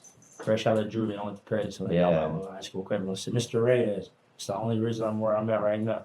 What's his name? Mr. Reyes. Oh, this ain't Ray. Hell no. Mr. Reyes, bro, he changed my life. He really told me, like, you know you can do this shit. Just Yeah. fucking do it. Like, and I'm like, oh wow, he really kept it lit with me. Like, all the other Yeah. teachers are some bullshit. Like, Yeah, I he was feel telling me, I know you can do this. You're hella smart. Just fucking do it so you can be, like, free. And he put it in perspective. He kind of showed me the late gratification would be like 6 months. So all you gotta let just work on this laptop for 6 months. The rest of your life, you don't have to do nothing you don't want to do. Yeah, straight up. I'm like, oh, so Knock it out. I could just trap full time if I could knock this shit out. Drew could get off my ass and POs would be off my ass. Thanks, Mr. Reyes. And Shout out Mr. Reyes. Shout out Pace, man. yeah, man. So does that answer your question? Just like the way cause like, bro, like I don't know. Sometimes like being like a teacher now, like I'm just surrounded by. Shout out to everybody that I work with, but if they're watching this, like you know, they're all good people, but like you know, being in that like type of like society and like again that form of society again where there's structure, you know, the education system very concrete, you know what I mean? There's a lot of like concrete walls, and it's like wants to keep you in that box, you know. She meant to serve a certain demographic differently, right? Or would you agree? I want to say demographic, well, maybe demographic, but I feel like a certain type of learner. Okay. I want to say demographic, but a certain type of learner. Yeah. And a certain type of community. Yeah. Well, I guess demographic, but I think community more as in like people who are involved. This is how we get parents involved. This is how we get kids involved. You know what I mean? And it's like that doesn't really work all the time. So it's like, how do you adjust that? You know. Yeah. But I think it's so new to me that like I don't really want to speak too much on it because it's so new, and it gets me more creative to think of ways to bring like community together. Yeah, no, I think when you're doing something, it's almost better to speak on it because you don't have that cynical view yet. You might never have it, but you don't have other people's like biases imposed on you. You're All I have is fresh, questions. right? And you're fresh and you're just calling it how you say it. You feel me? When you called me that one time about the student you had, who couldn't speak English, Yeah. right? And I did some work. I need some whatever resource I can. Oh yeah. Right? Like, you know, you was passionate right off the dribble. You wasn't even getting paid for that shit. Really, it was chump change, bro. Mm-hmm. And you was really passionate already, bro. And you seen like how a certain type of learner is meant to benefit from the educational system in place. You know, it's funny, bro. Since 1920s to now, cars have changed drastically, right? Yeah. Offices, the way we work, everything has changed drastically. What's the one thing that stayed the same? It's structural. The infrastructure of education. Yeah. It's always been students here, teacher there. Yeah. It's not changed, bro. Isn't that weird as fuck? Well, yeah, and the Rockefellers originally developed the education system. So that know that. Yeah, like it was meant to. We needed factory workers. Useful and docile bodies. Yeah. You know what I mean? Get the basics down so you guys can get into the factories and work. And then if you can afford college, you get to go to college and learn all this different information. And it still ain't changed. No, man.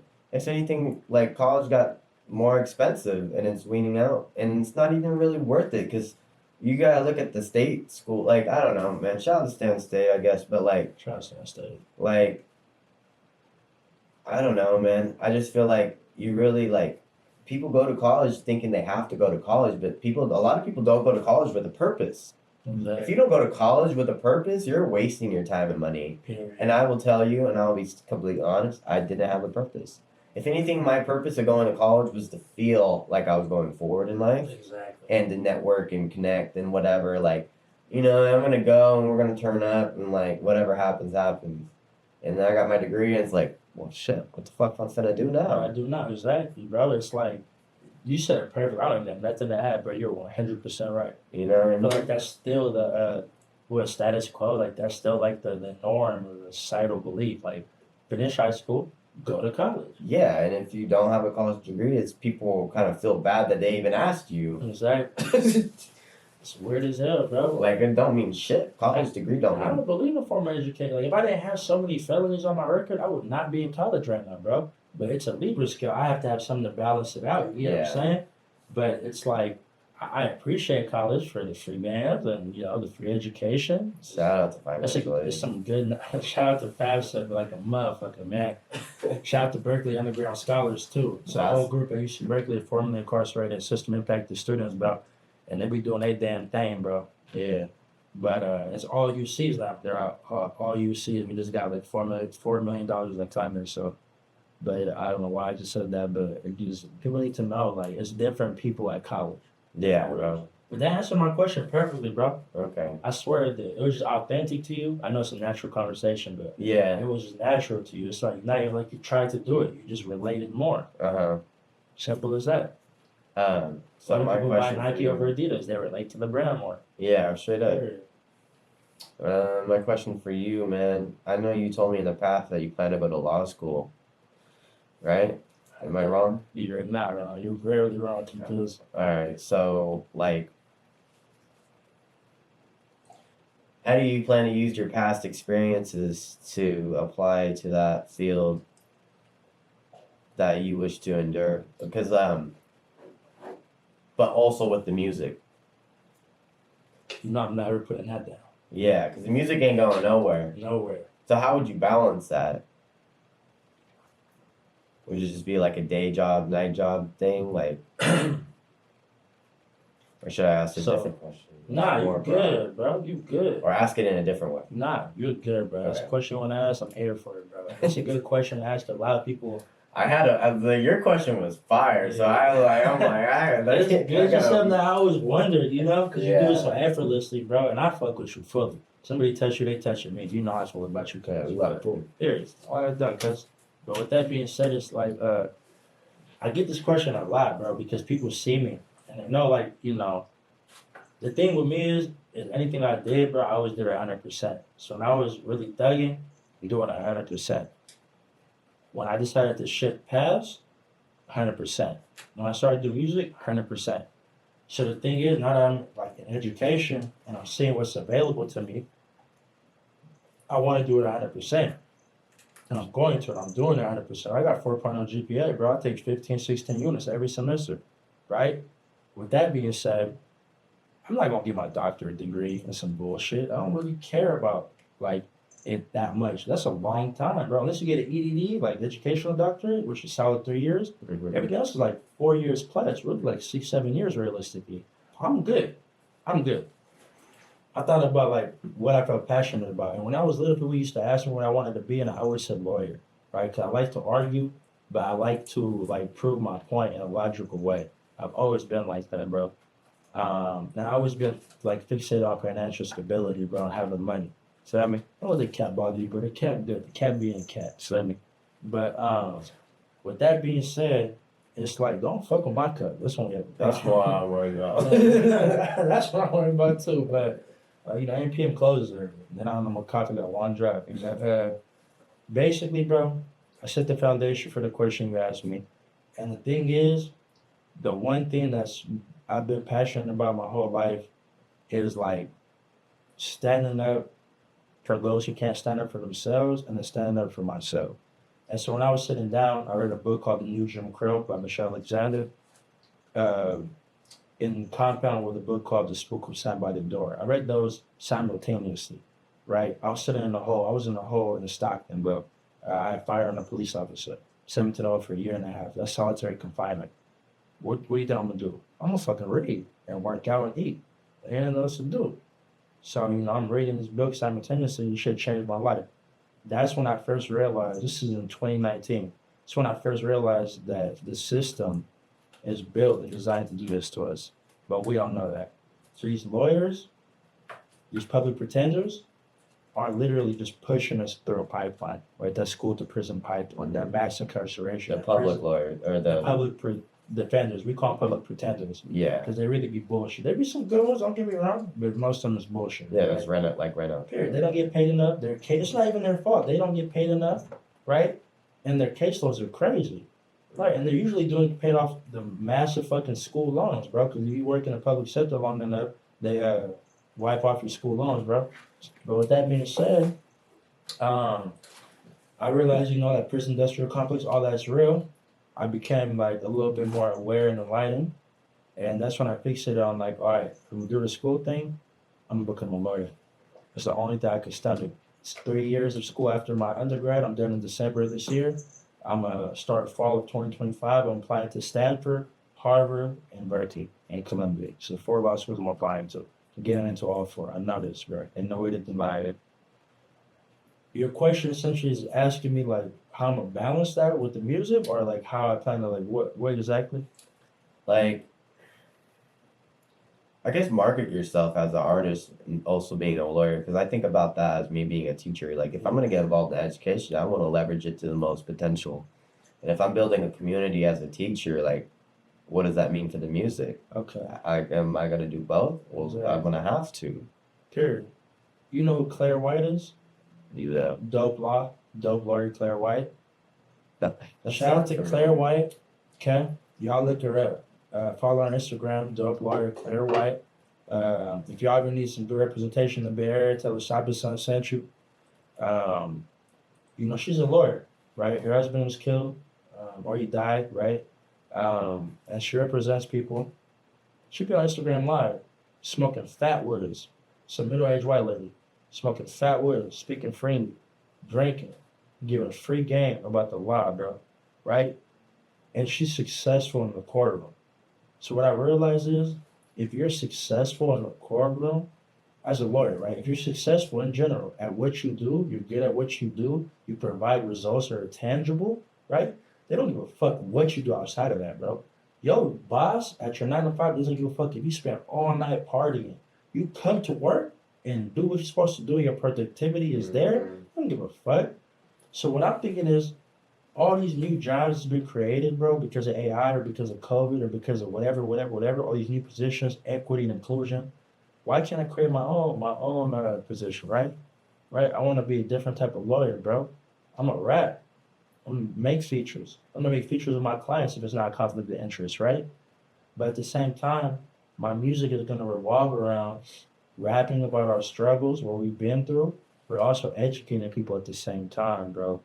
And at the end of the day, music is therapeutic to me. YMT Dukes always says this, bro, like, music is therapeutic. That's why we do it.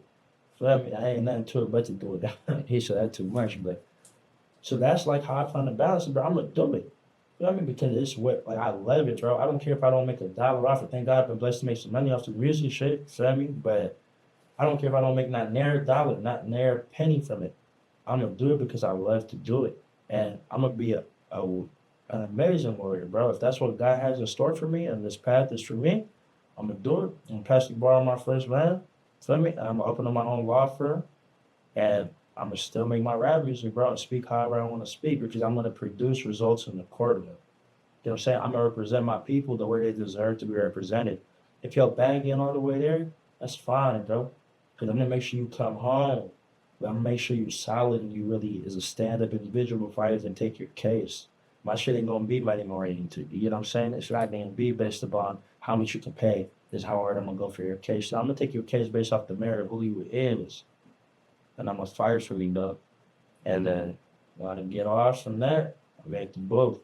And I try and rap about how saucy I just got on your case and I shit on the courtroom for you. You know what I'm saying? Yeah. Because, when I rap, my raps change based on my life experiences. So if I'm not rapping about my past, I went to Puerto Rico, I made a song about that. Like, music for me is as I go about life. If I'm stagnant in life, I'll probably start making music. Yeah. Because everything I rap about is, God forgive me, but it's 100% true. Cap in my head whatsoever, bro. Yeah, and that's super important. So that's what I was saying. That's how I balance it and maintain it. Is just being authentic and making sure I'm still doing it for the right reasons, bro. I don't even find it that hard, to be honest with you. I think it's gonna be real easy. I plan to show up to court in my grills, bro. At that point, it's gonna be BS1, GI certified stones in my teeth, but I'm coming to court with my grills on. Feel me? That's how I feel about being a teacher. It's like, man, once the bag right, like, and like, did you get the job done? What else do you want from me? Yeah, like the results are there. Check the scoreboard. Like, I benefit.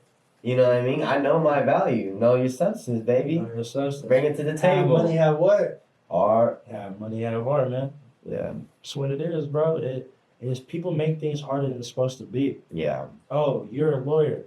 You got to focus on law school and only do that. You just limited yourself. Little did you know. You just put yourself in a box. Period. Oh, you have to get your degree, then start your career. You just lost 4 years of your life. You could have been marketing with yourself. Wow.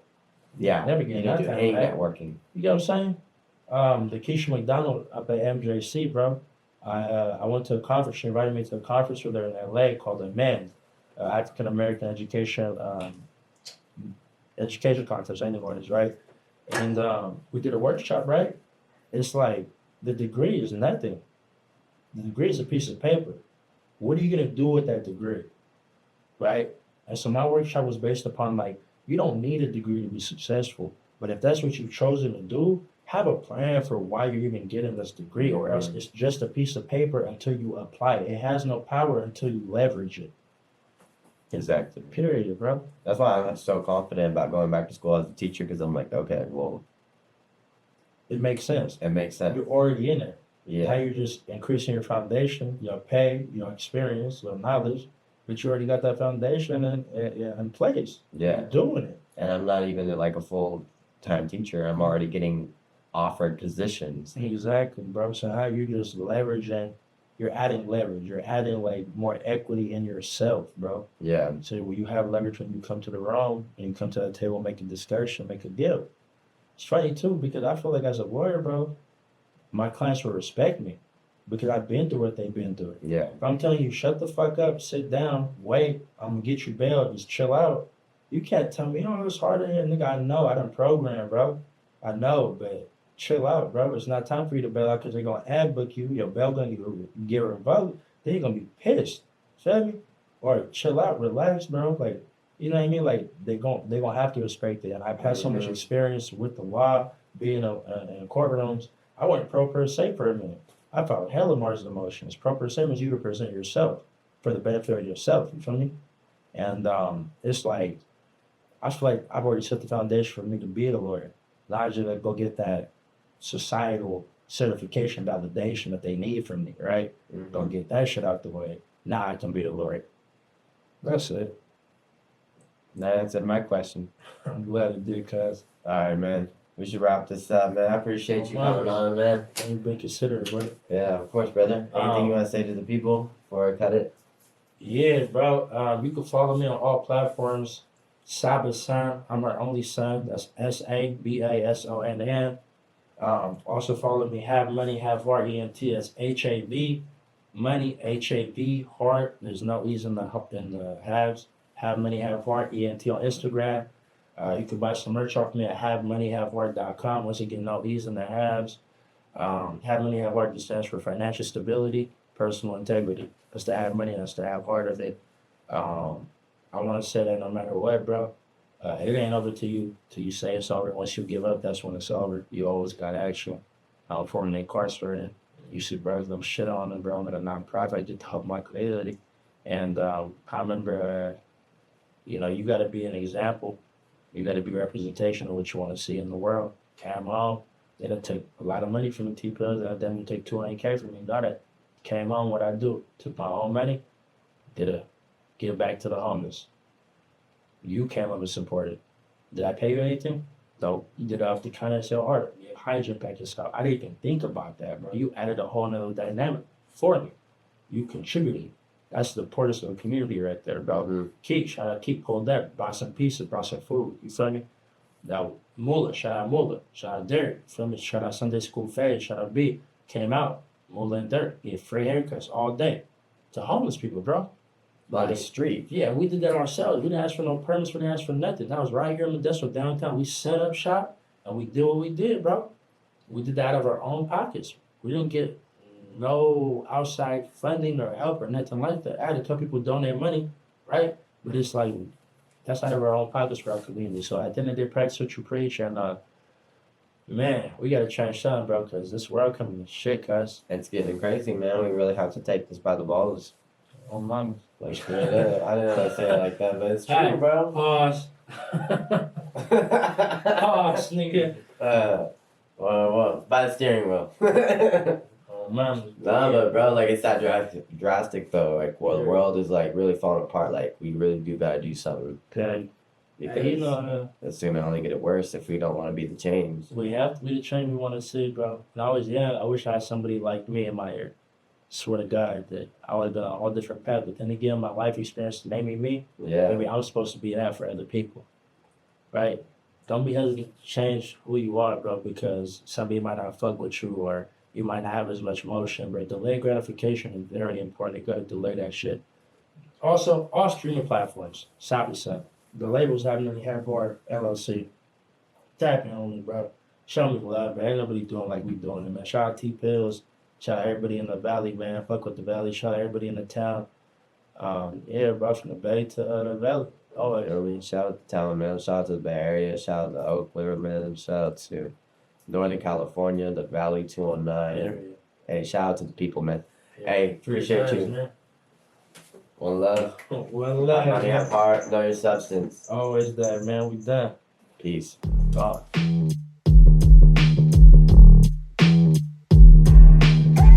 So what's up with the substance, man? I know you hurt and feel chemical, man. So what's up with the substance, man? This new sun's being knocked your fans.